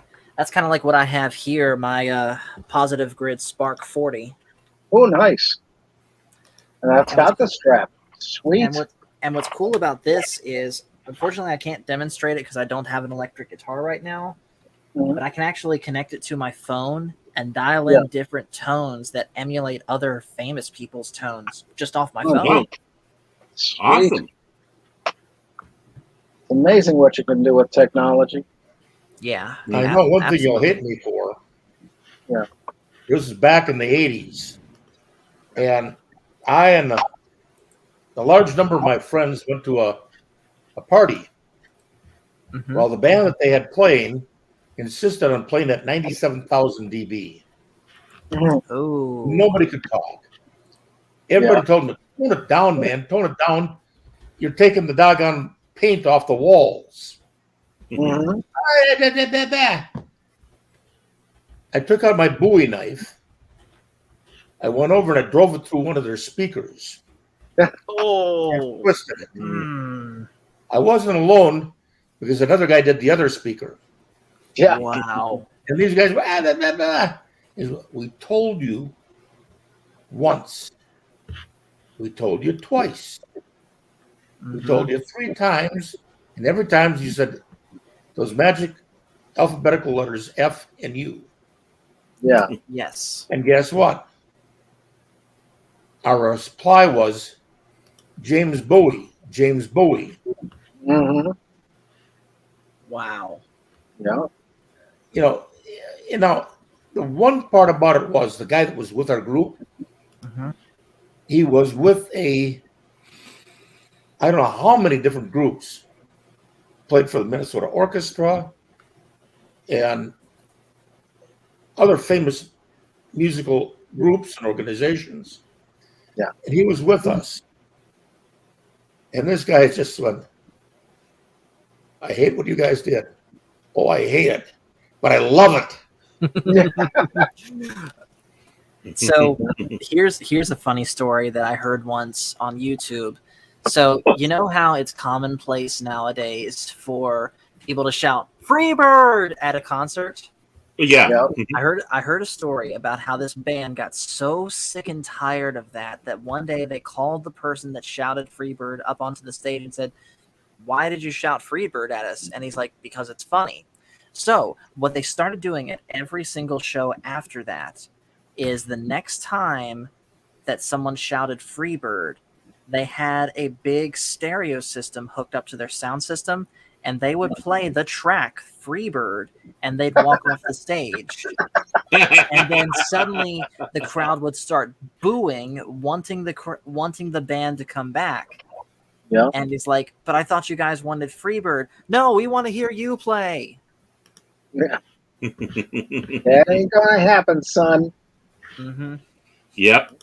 No free birding here, please.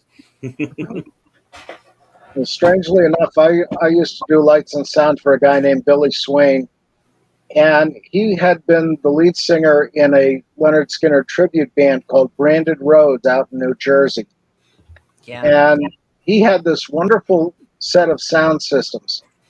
If you know what Yorkville cabinets are like, Paul, they have the large square 18-inch speakers for bass. and then what they call the elite cabinet for up above that for your mids and treble. Yes. And he had the small setup, which was two of the bass cabs and two of the elites, and that was for small to medium sized bars. And then he had the medium sized system, which was 4 bass cabs and 4 of the Yorkville elites. And then he had the big system, which doubled that. Well, the one night we're going into a place in Scranton called Tinks. I'm just there to do lights, so I came in after they set up the sound. He set up the whole big system, had me set up all 50,000 watts of lights, and it took a couple hours to do. Finally, the band takes the stage for sound check, and the place is full almost to the brim by this time. Crowd up against the stage, very popular local band. Billy says, "Okay, give me the guitar." And he plays one power chord through that, and the entire crowd took 3 steps backward. I'm looking at the wall where some of my connections are, and there's actual bricks shaking in the wall. Ooh. Oh, my word. God. We're going to really bring down the house. Was this guy trying to be like AC/DC or something? Because I've heard their concerts are notoriously loud. Oh, yeah. Well, their guitar player, he was kind of a nutcase in himself.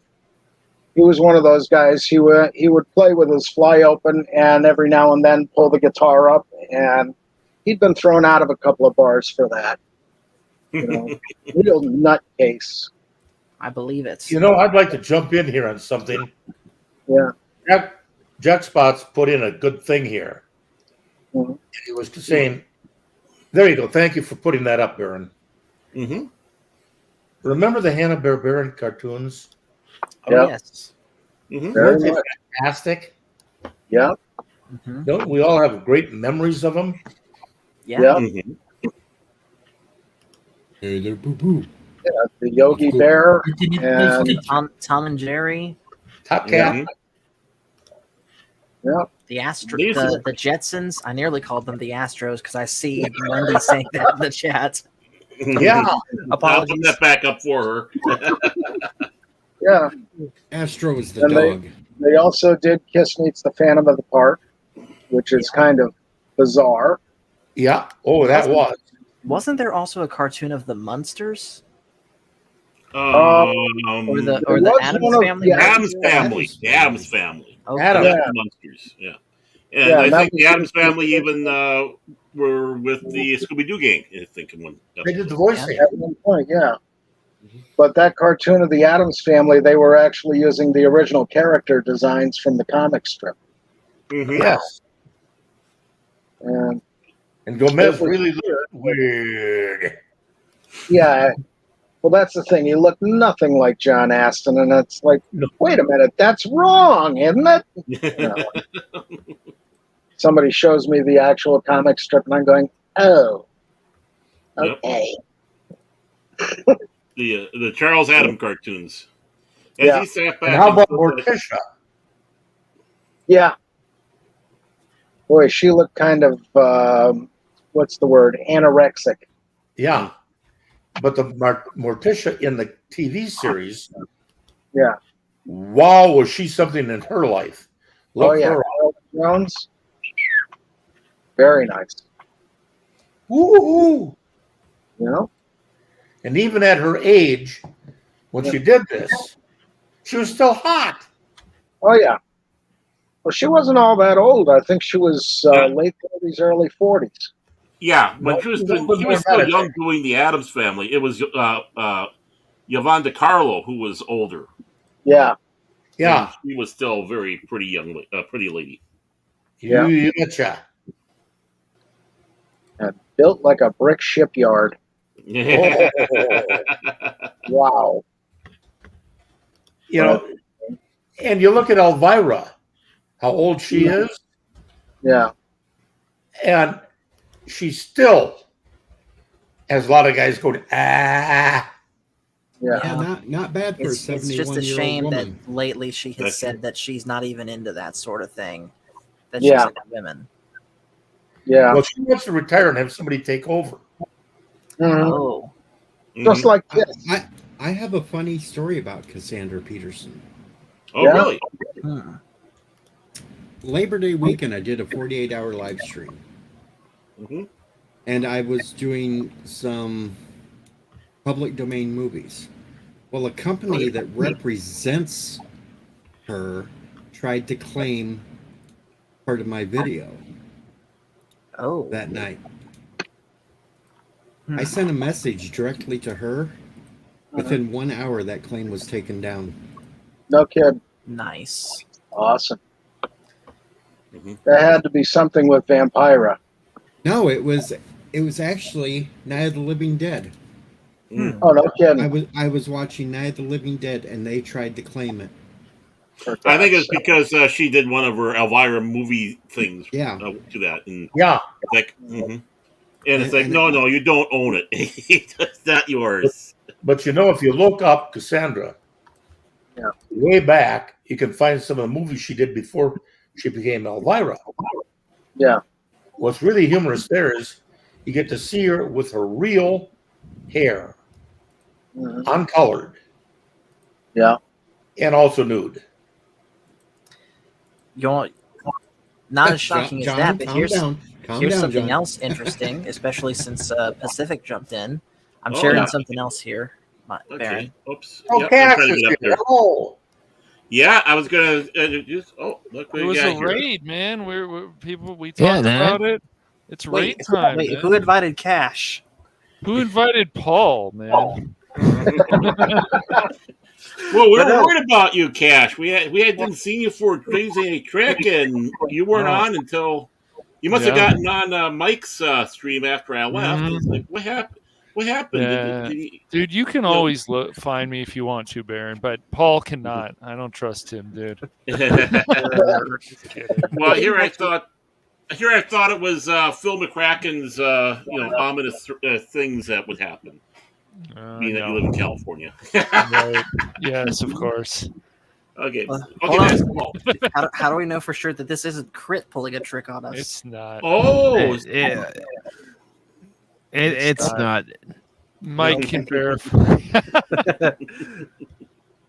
He did the retina scan. I can vouch that this is the real Cash Money and not the imposter. But yeah, getting back to Elvira, here she is at WrestleMania number 2 with Jesse Ventura, and I don't know who the guy in the tux is. It's not me. It's not me. Mike, do you know who the guy in the tux is there? I'm drawing a blank. He's too skinny to be me. But yet he knows. Funny story about Elvira. I was at our local video store when I was growing up as a kid with my mom and dad and sister, and we were looking for a movie to rent, and they had an Elvira standee, and they saw me checking her out, and my parents just started laughing, and they're all, "You like what you see, Mike?" I'm all, "Yeah." What's not to like? Animas confessed that he's the one in that picture. I knew it. I knew it. Yeah, I knew it. That's why he's got a special theme song. Yeah. I love it. Okay, so who's the one that does? Who's the one that does the anonymous? I'm the one that's doing the anonymous when on the music. It's you. You did a good job. I can answer who was with Elvira in that picture at WrestleMania. Yeah. It was Lord Alfred Hayes. Oh, okay. Rings a Related bell. to Michael P.S. Hayes? Could be. I found the same picture you showed up, but it had the captions on who. Okay. Hey, Baron, look who showed up. Yeah, well, he was in here I put out early. the call earlier. Yeah. Well, he was in there. He was in there early. He was. I don't know. I don't know if he was here when I. Yo, remember, you let me in. Hey, who you calling ugly, Phil? Yeah. Have a coupon. You get no coupons, Phil. None. They're Oh, see, we all said Phil's name no and he showed up, coupons. dude. It really No is like coupons Bloody And we didn't Mary. even need to play the Star Trek 5 clip. I don't have a Star Trek 5 clip. I can send you I have one. no coupons.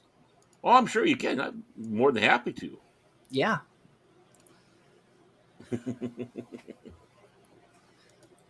Oh, it's this. Oh, Homework. Animas. What homework?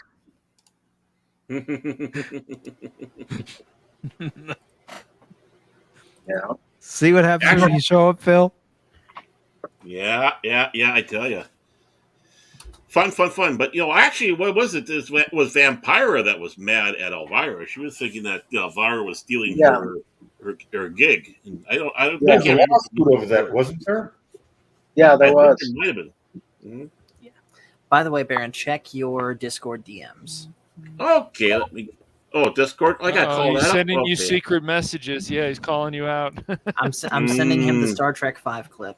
Star Trek 5 clip, which means All I right, have to take off one of my many great clips that I got. I just got to fire up. I got to fire up the Discord. I didn't have it on. Ooh. I did not have it on, which means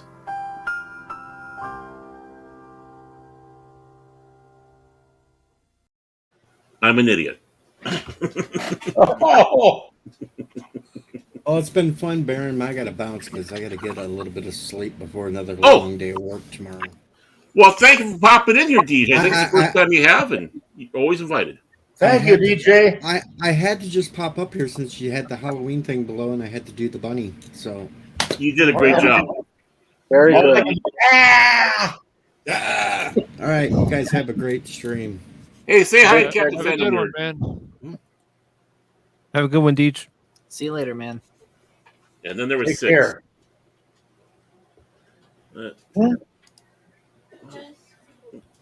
Oh, I gave my dog. Come on, I'm still getting my thing, so don't mind me. It's you guys talk amongst yourselves. My Discord is. Way back in the 70s, Yeah. when I had my actual hair color, which by the way was blonde, and yes, I had the beard was actually longer than it is now. So was my hair. Mhm. I looked like something that even made the hippies afraid of me. Wow. Oh. I looked like a bad biker. And I ended up getting asked to go to this party. Well, my wife couldn't make it. So she said, you go. They're your friends. Okay. Go to the party. It's a dang Halloween costume party. Oh, fun. I go in there. I mess my beard all the way up, my hair all the way up. And I go, ugh. And then Ladies and gentlemen, the time has come. I don't have the proper music, but I shall say hail to the great Lord Phil McCracken. Oh, crap. Hey, Phil! Oh no! Oh boy! Dun, dun, dun, dun, dun. Play the Jurassic Park music. They need mental help. But anyway, I went to that party, and believe it or not, there was a contest. Guess who won first place? You did. Here, and I shall play All this these music. great costumes. I took a look at these. A couple of these ladies were trying to be like Vampira and that from the movies and all that. They got a lot of mammillary showing and barely covering the item I could see in the movies back then. And I won. But you're nuts. And of course, we have the music for Phil McCracken. That's the best I can do for you, Phil. Sorry. I like it. What music was that? It's Phil the McCracken background music. music. Yeah, Phil McCracken. It's the music that They have I on wrote him a the. theme song already, and he's heard it. Well, I don't have it. I don't have the theme song. Here, I'll do a quick rendition of it. Okay, here we go. Awesome. Bill McCracken. Take care, Adam. Okay, so I feel so special. Have a good night, Adamas. I'm guessing that everyone here has heard the old Davy Crockett song, right? Yes. Of course. I would It's- think yes, so. The original one? Yes, the original one. All right, so it's to the tune of that song. This isn't the whole thing. It's just a little bit of it. He's promoting himself again, Baron. Watch out. Just I know. All right, I know. here we go. Far away in the state of Delaware lives a living legend with his evil lair. He hops on different channels from stream to stream. He talks really crazy, or so it would seem.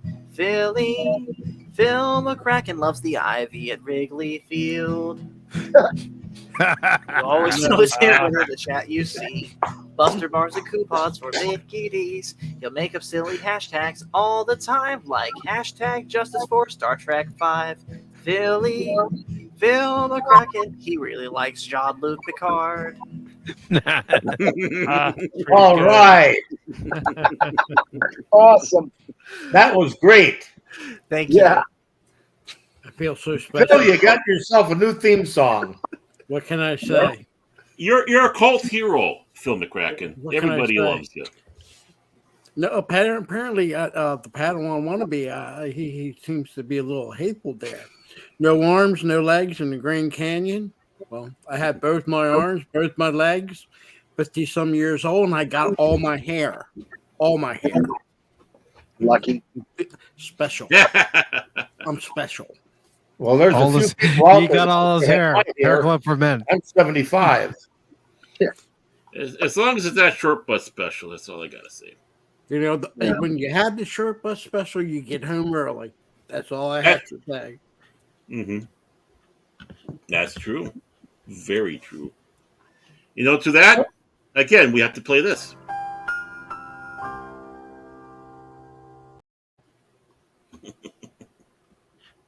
All right. The more you know. So we're starting to get close to the end of the show. Anybody have any thoughts on anything, especially with Halloween coming up here? And favorite films that people like to have? Halloween film? Yeah, any Halloween films that people like or shows? I'm gonna say for me, Hotel Transylvania, both of them. Yeah. Never watched those. I was going to say that was 1982 is The Thing. No, I won't touch that movie. Just no. I've seen a good chunk of that movie, pretty much from the time that the dog mutates to the time that they try and do CPR on that one dude and his chest caves in and bites the arms off that other guy. I saw pretty much that window of the movie, and I was like, I'm done. I don't want to ever see this movie again. I'm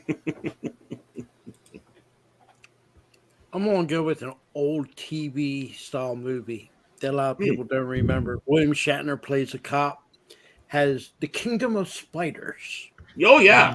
I don't know that one. It was good. It's good. It's worth seeing. Okay. That was your That's typical cash money. 70s. But then again, you're from California, Steve. Ah. So you know your taste out there is a little weird.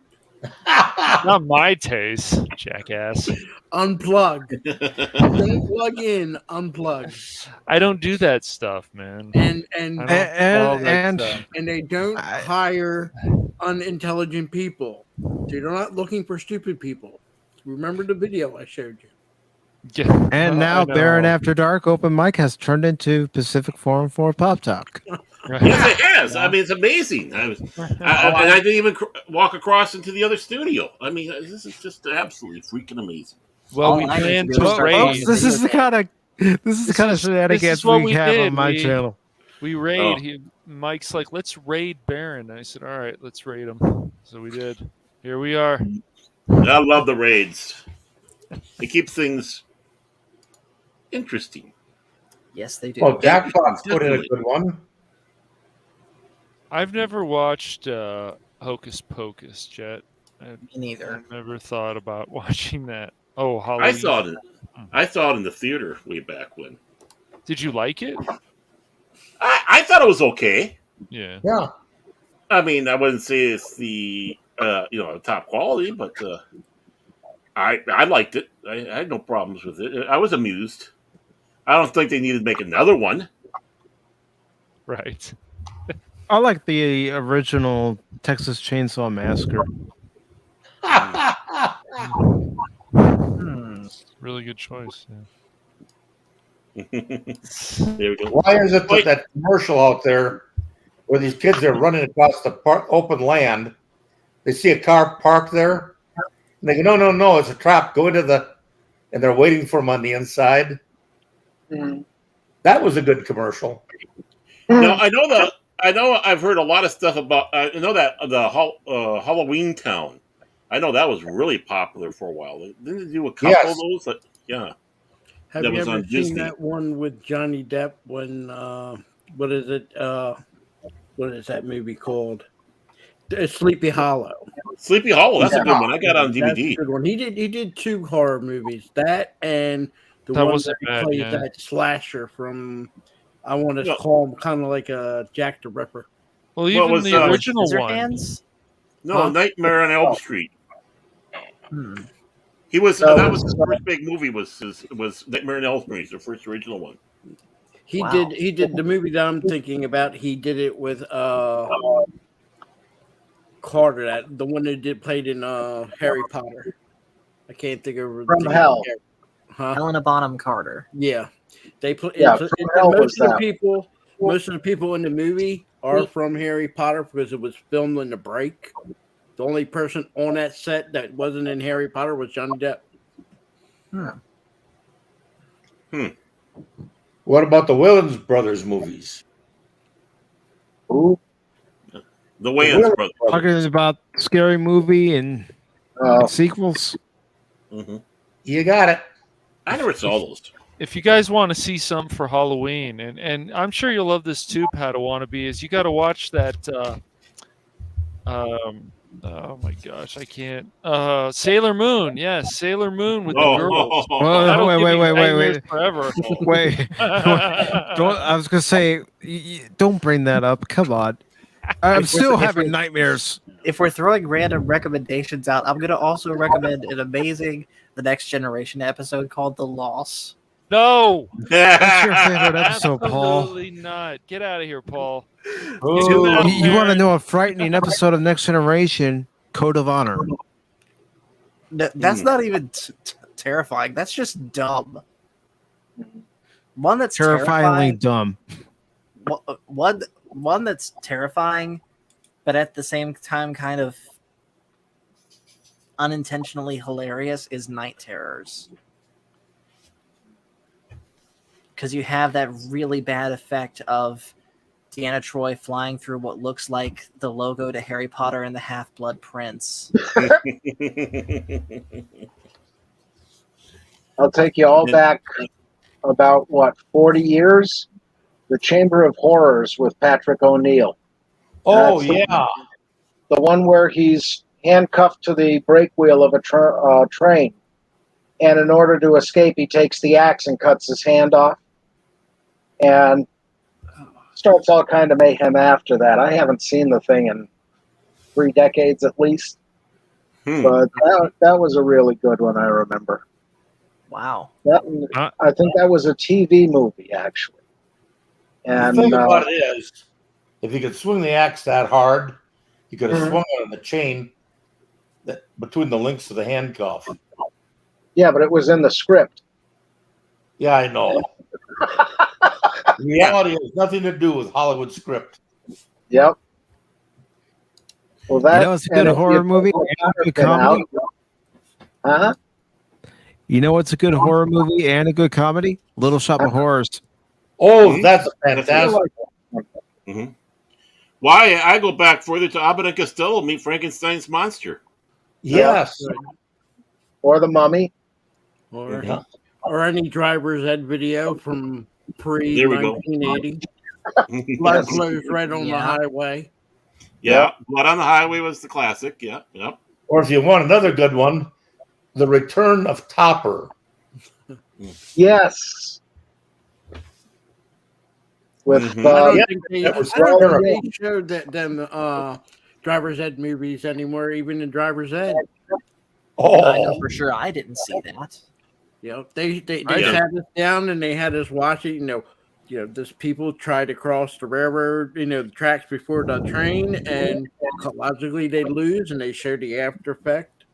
There was one I remember, the guys trying to run across the highway, and the tractor trailer. It was, they just wanted to show you the dangers of the highway. The closest thing to that I ever saw was actually in a hunter safety course that I took, I want to say back in 2007. And it was showing basically what happens when you're irresponsible while hunting.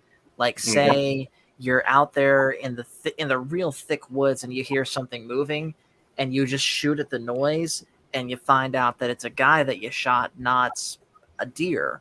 Or if you're hunting while under the influence of alcohol, for example. Pretty much a Dick Cheney. Yeah. Maybe. On that one, I got to put in an interjection. Cheney was hunting. His partner came running up behind him and never told him he was coming. It's a joke. Big mistake. Asked the guy that was the deputy for a very famous individual, very famous, that got shot in the back of the head while playing cards in Deadwood. I still like that one of I think it was on Family Guy. They were making fun. They said Dick Cheney as a greeter at Walmart. Go fuck yourself. Go fuck yourself. I just found that All funny. I have to say is the guy's lucky that the guy was shooting. I think it was a pellet gun. Pretty much, it was a gun but it had pellets. Messed his face up, but it didn't kill him. No, shotgun. And he wasn't even hurt that bad. No. Yeah. Birdshot had pellets in his face. I remember back in the day, if you pull into a farmer's field and you catch it, he shoot you with rock salt. Yeah, that shot. I remember riding down a country road out here, and the old blankety blank farmer who hated kids came out and would shoot at us with rock salt. Yeah. You know what our Halloween present was for him? We bought up all the saran wrap in town, and we saran wrapped the hell out of his outhouse. Wow. Cruel. It fits. Of course, I like some of the modern classics. Fright Night. Yeah. American Werewolf in London. More graphic, but funny, but scary. You bet. I mean, there was those good ones here. Young Frankenstein. You got to watch Young Frankenstein this time of year. I mean, Never seen. You've never seen Young Frankenstein? Have you? Look, if you haven't watched a lot of those ones, watch House of Wax, the original, House not of Wax, the original. Oh, the original one, yeah. Yeah, the one that Vincent Price was in. Oh, that was it's still creepy. Anytime you watch that, the way they made that movie is creepy as hell. Yeah, and that goes to my favorite story of Vincent Price. Is Vincent Price, I think, was in South Dakota for something, and he had time to kill, and House of Wax was airing in the theater. So he thought, what the heck, I'm going to go and watch it. So he goes in there, he sits behind two young ladies. And he's spending his time more watching their reactions to the film than the film, because obviously he knows the film. The movie comes to the end, and he leans over and goes, "So, did you enjoy the film?" Those girls just jumped out of their seats screaming. Remember, is at the end of that movie, Vincent Price's face came screaming forward on the screen at the end. Mm-hmm. Yeah. Now he's sitting behind him going, movie. There was the bit with the barker with the paddle ball in the middle of the movie, and the ball. This was filmed in 3D, and it was also 3-strip Technicolor. So the ball is coming right out of the screen at you. That was pretty nuts. When I was a kid, 3D where you needed the glasses. When I was a kid, I went to a 3D movie with Mom and my brother. And I'm a little kid. There was something about jungle. And at one point in there, they had this tiger jumping right out at you. Yeah. All the screaming and what have you. Me, I melted. Yeah. I think horror movies were great to see at the drive-in. Yeah. Drive-ins were perfect for horror movies. Yeah. So there's this one movie that I would recommend to all of you. You could consider it a horror movie, but it's also one of just the strangest movies I have ever seen. And it's a movie called Rubber. Oh! So for those that are unaware, I'm aware of it. For those that are unaware, I see your local man. The premise, I am not making this up. It is about a car tire, that somehow comes alive and starts killing people. Is it a fire? I don't know. It just vibrates itself at a certain frequency that people's heads explode. I think it's an Australian film, isn't it? I don't know. Oh, I can't remember. But yeah. I'll tell you about a driving movie I saw many years ago. Yes. This was like it was 70s. Yeah. And in there, the doggone thing is showing like a drive-in movie theater. We're in a drive-in movie theater. Over the radio that's being played in the car with this couple, and you can see they're obviously aardvarking. Yes. And it is a. Then the door opens up. This condom comes up, gets a knot tied in it, and throws it on the ground just as the Firestone commercial goes, where the rubber meets the road. Everybody in the theater was roaring, and nobody remembered the rest of the damn movie. Well, I'll tell you, there's a comedy horror movie. And I'm not a fan of them personally. Tom Hanks's The Burbs. That was pretty funny. Yeah. And horror. I remember hearing about that.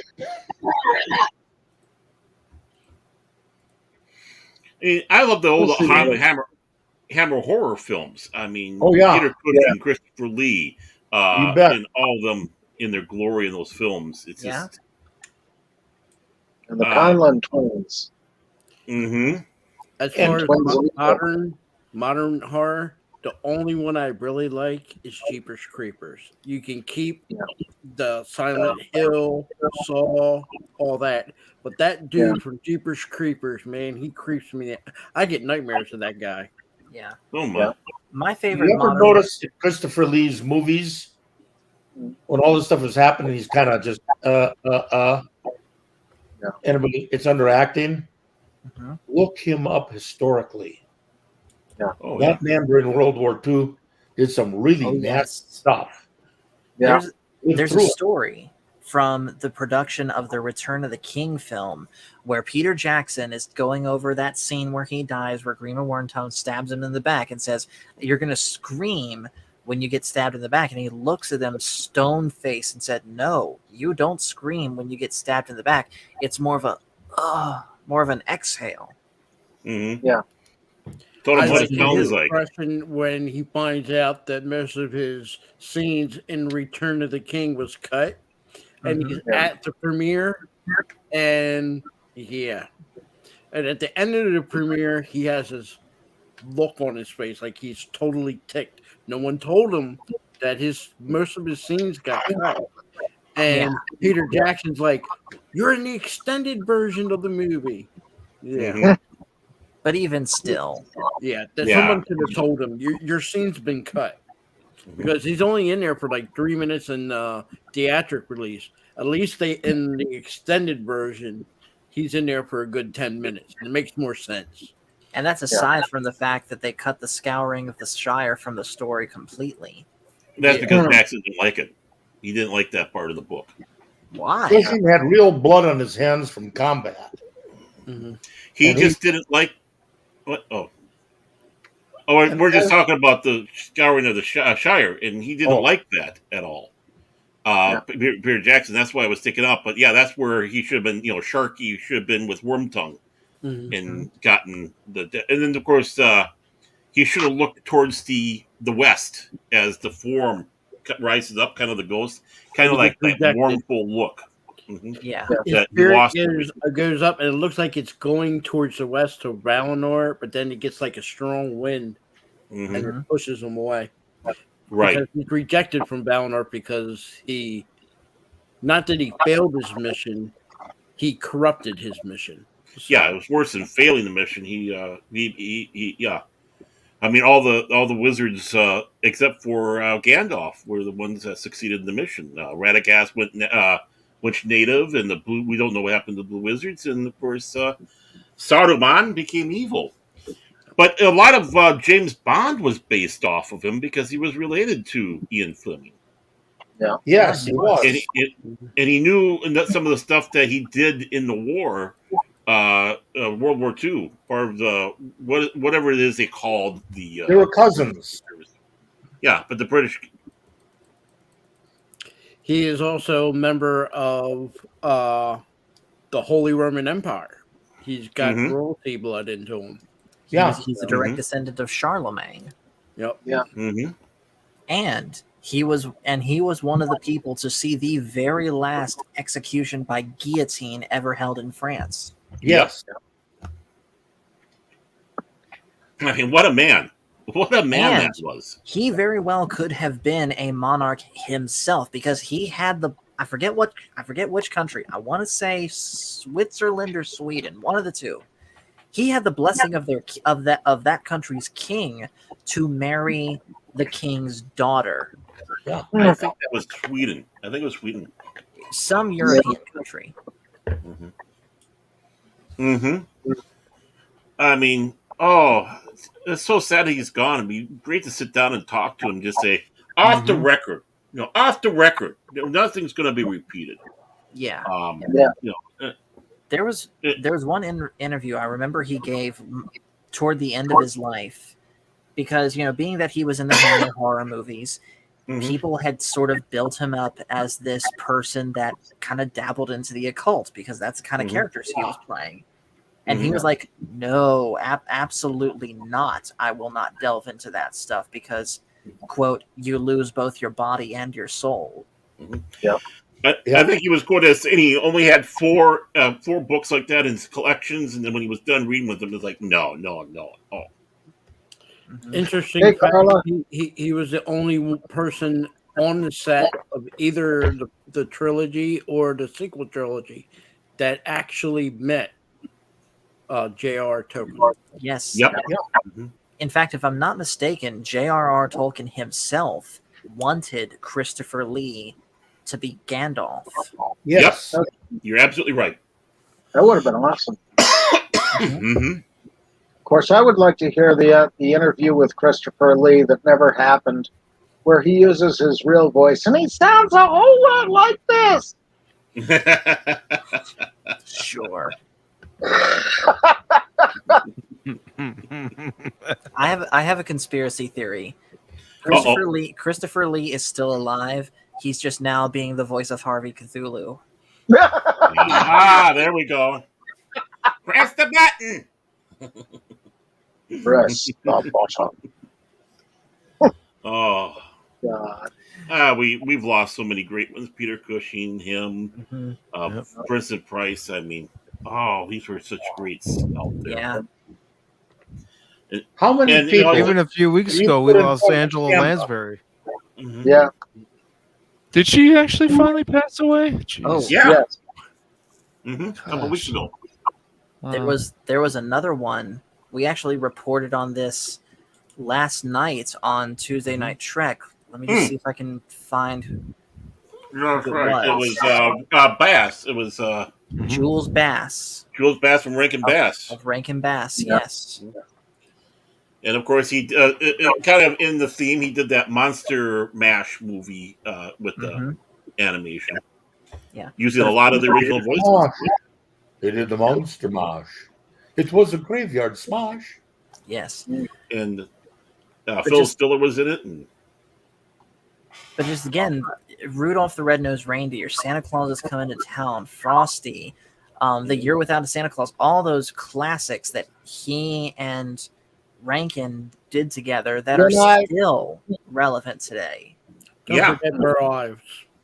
He was very good. He's a good country singer. But when they selected him to do that thing for Christmas, and he was the snowman, that was perfect. That was perfect. Yep. A lot of people don't even remember who Burl Ives is, but I do. The fact that stuff like Rudolph the Red-Nosed Reindeer and Frosty the Snowman has actually been attacked by idiots, and I'm just going to call them idiots. It's like, these are classics, dude. These are holiday classics. Mm-hmm.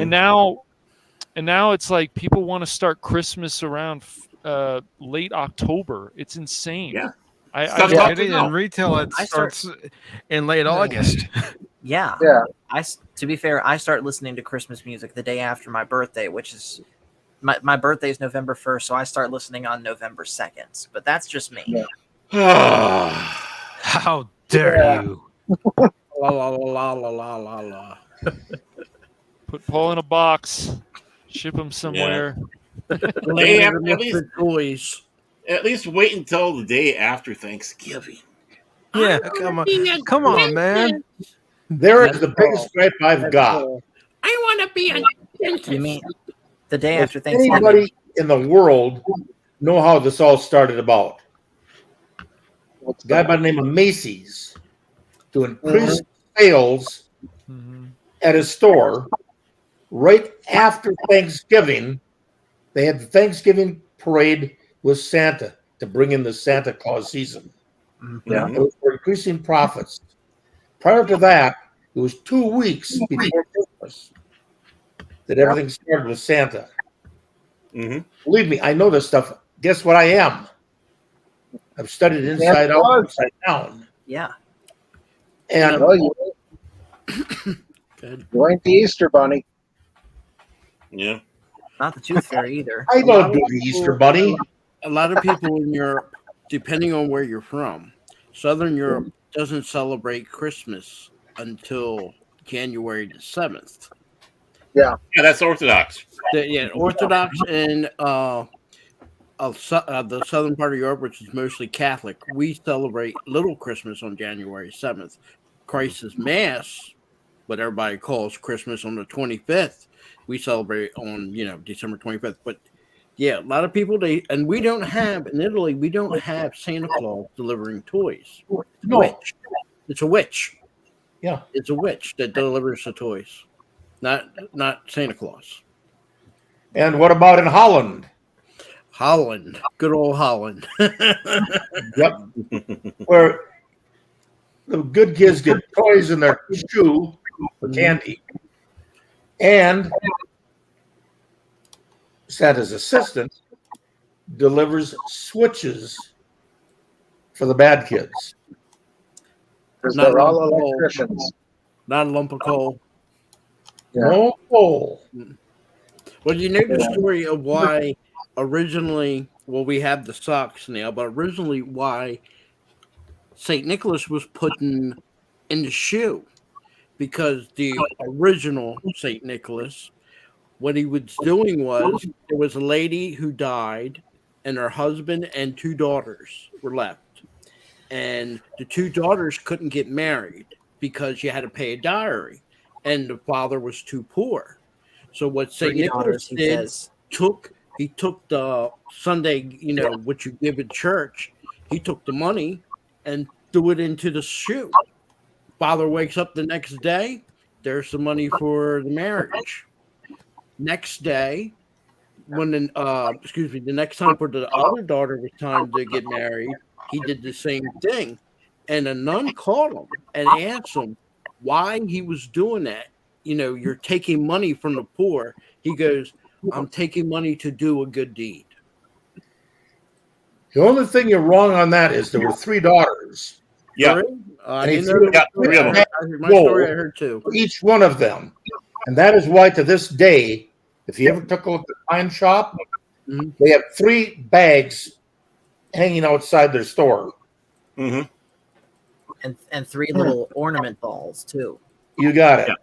He's I'm the patron saint. The turkey thing because us Italians stole the body. He's buried in Naples.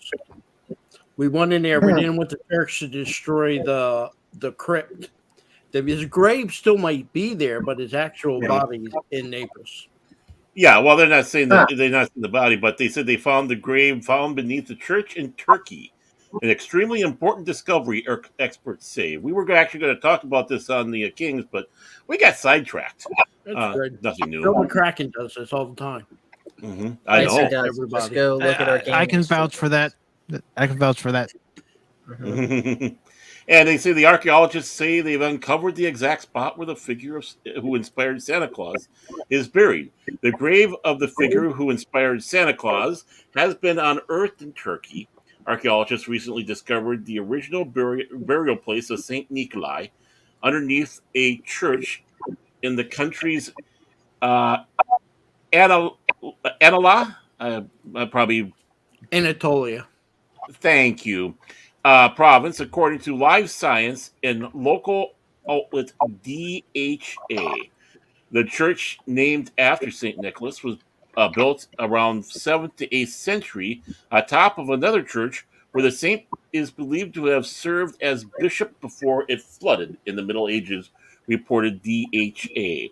Professor Osman Evsar, okay, president of the ACH Preservation Regional Board, said the extremely important discovery is the first of its kind from that time period, according to DHA.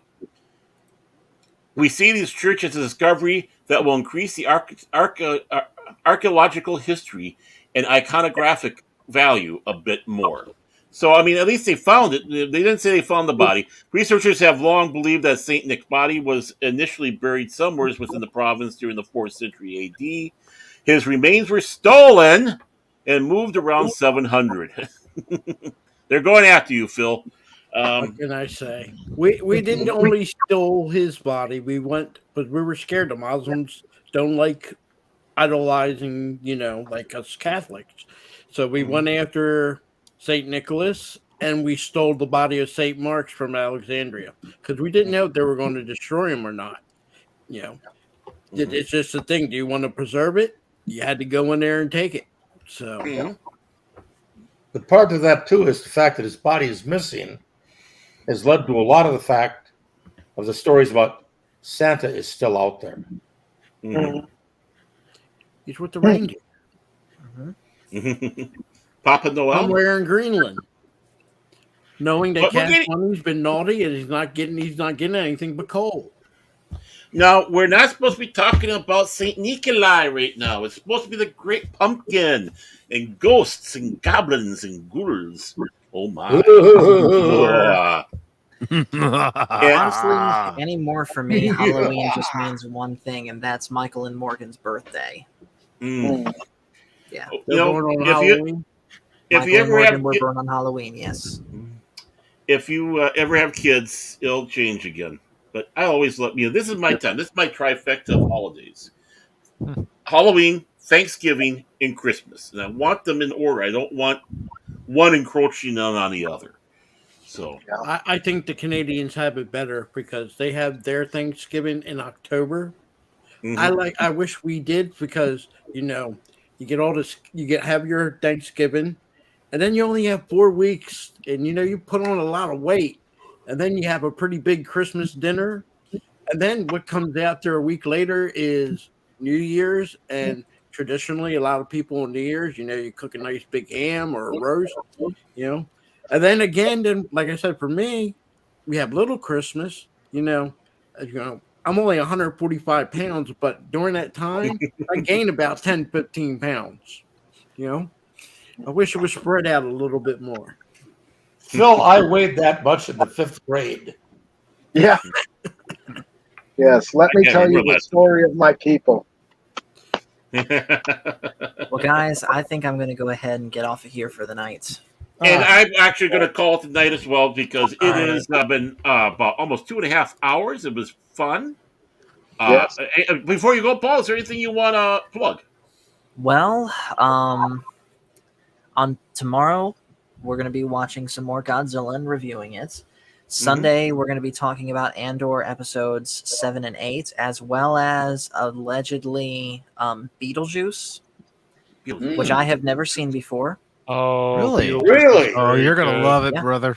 Very Oh, good. you haven't seen it? Oh, it's a bizarre film. Heck, if you're not doing anything, Baron, Old Man, Fez, you're welcome to join the panel and talk about it with us. Cool. And then Tuesday is going to be a huge stream where not only is it Tuesday Night Trek, not only is it our first jump into Deep Space Nine, but it's also my birthday. So that stream is going. So that stream, thank you. I'm going to be 28. That stream starts at 5 p.m. Eastern, and You we're just going to. turned 19. Shut up. I'm just kidding. You kidding? Are He's you, 12. are you saying, Cash, that you believe the conspiracies Phil's been putting out that I'm secretly Will Wheaton? Oh my I God. don't really see that, but usually, like certain things that Phil says, you just you don't listen to, and your life is better for it. Right. Yeah, like Mind Justice you- for Star mind you, Trek 5. That's coming from somebody from California, Stan. Besides, I The think, reason you can't be Wheaton is you're too smart. and I have Yeah. too much testosterone. Yeah. And Ooh. Shots fired. And But Carla anyways, Burton? though, getting back to what I was saying. Thank you, Carla.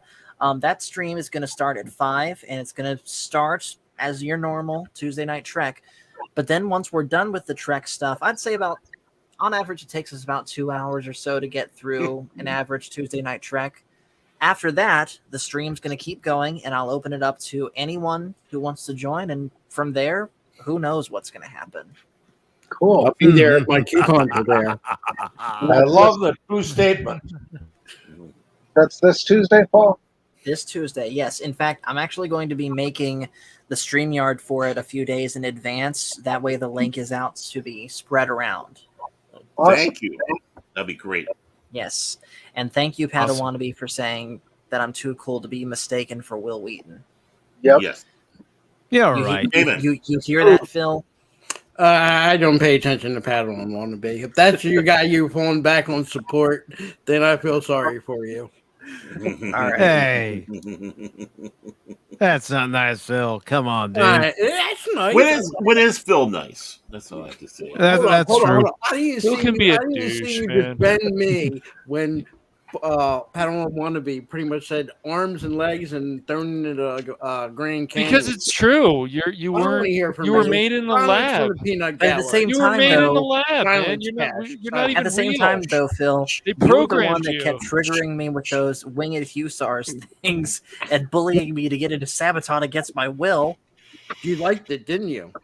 Fight nicely, That- kids. Whether I like it or not is You irrelevant. liked it, didn't you? You liked the band Sabaton and the Winged I Hussar. do. I do. I'm just. Help! Help! I'm being repressed! Hey, Phil, are you sure that your name isn't Chucky? Nope.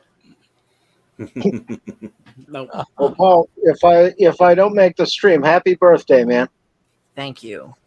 Happy birthday. I'll be there. I gotta make sure. I just want to say this. You know, I got even with Paul. See, Paul wanted to go into a Dairy Queen, and I called his local Dairy Queen. No, shop. you did Yes, not. I did. And No, they you denied did him not. service. Denied him service. No Buster Bars. for They you. denied me Ever. service because their lobby was closed and they weren't selling any That's ice what they cream. were telling you. But the lights were on, and they were there. No Buster Bars for you, pal. Well, Were there coupons? Coupons? Coupons? What? You see what I have to deal with on Pop Talk each what and I have every to deal week? with on my Where are channel. my coupons? Where are my coupons? There are times I really feel sorry for you, Mike. Elderly abuse. That's all I can say.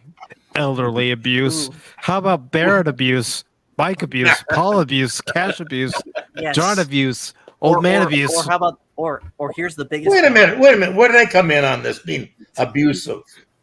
No, abused. You're being abused by Phil. Here's the biggest thing though. He constantly bugs me with, when are you gonna play Skyrim again? When are you gonna play Skyrim again? When are you gonna play Skyrim again?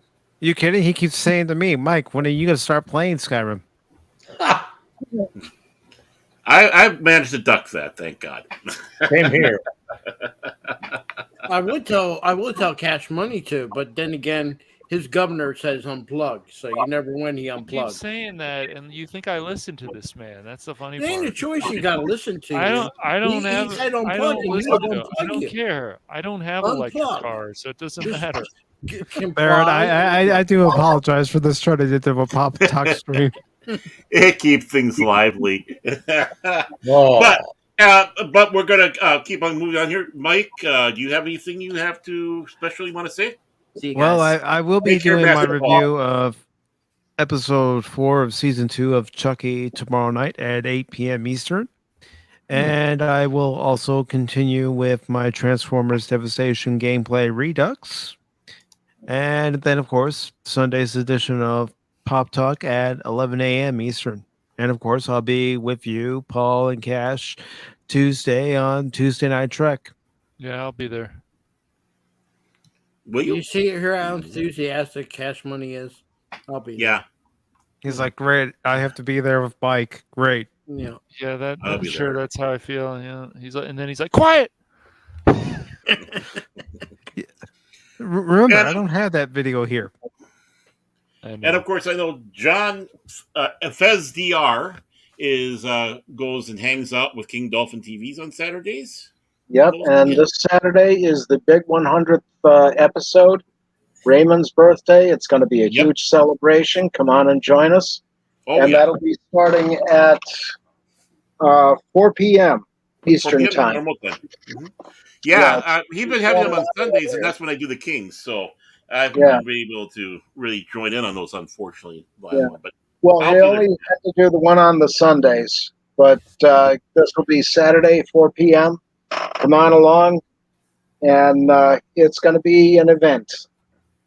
And I just have one thing to say, Baron.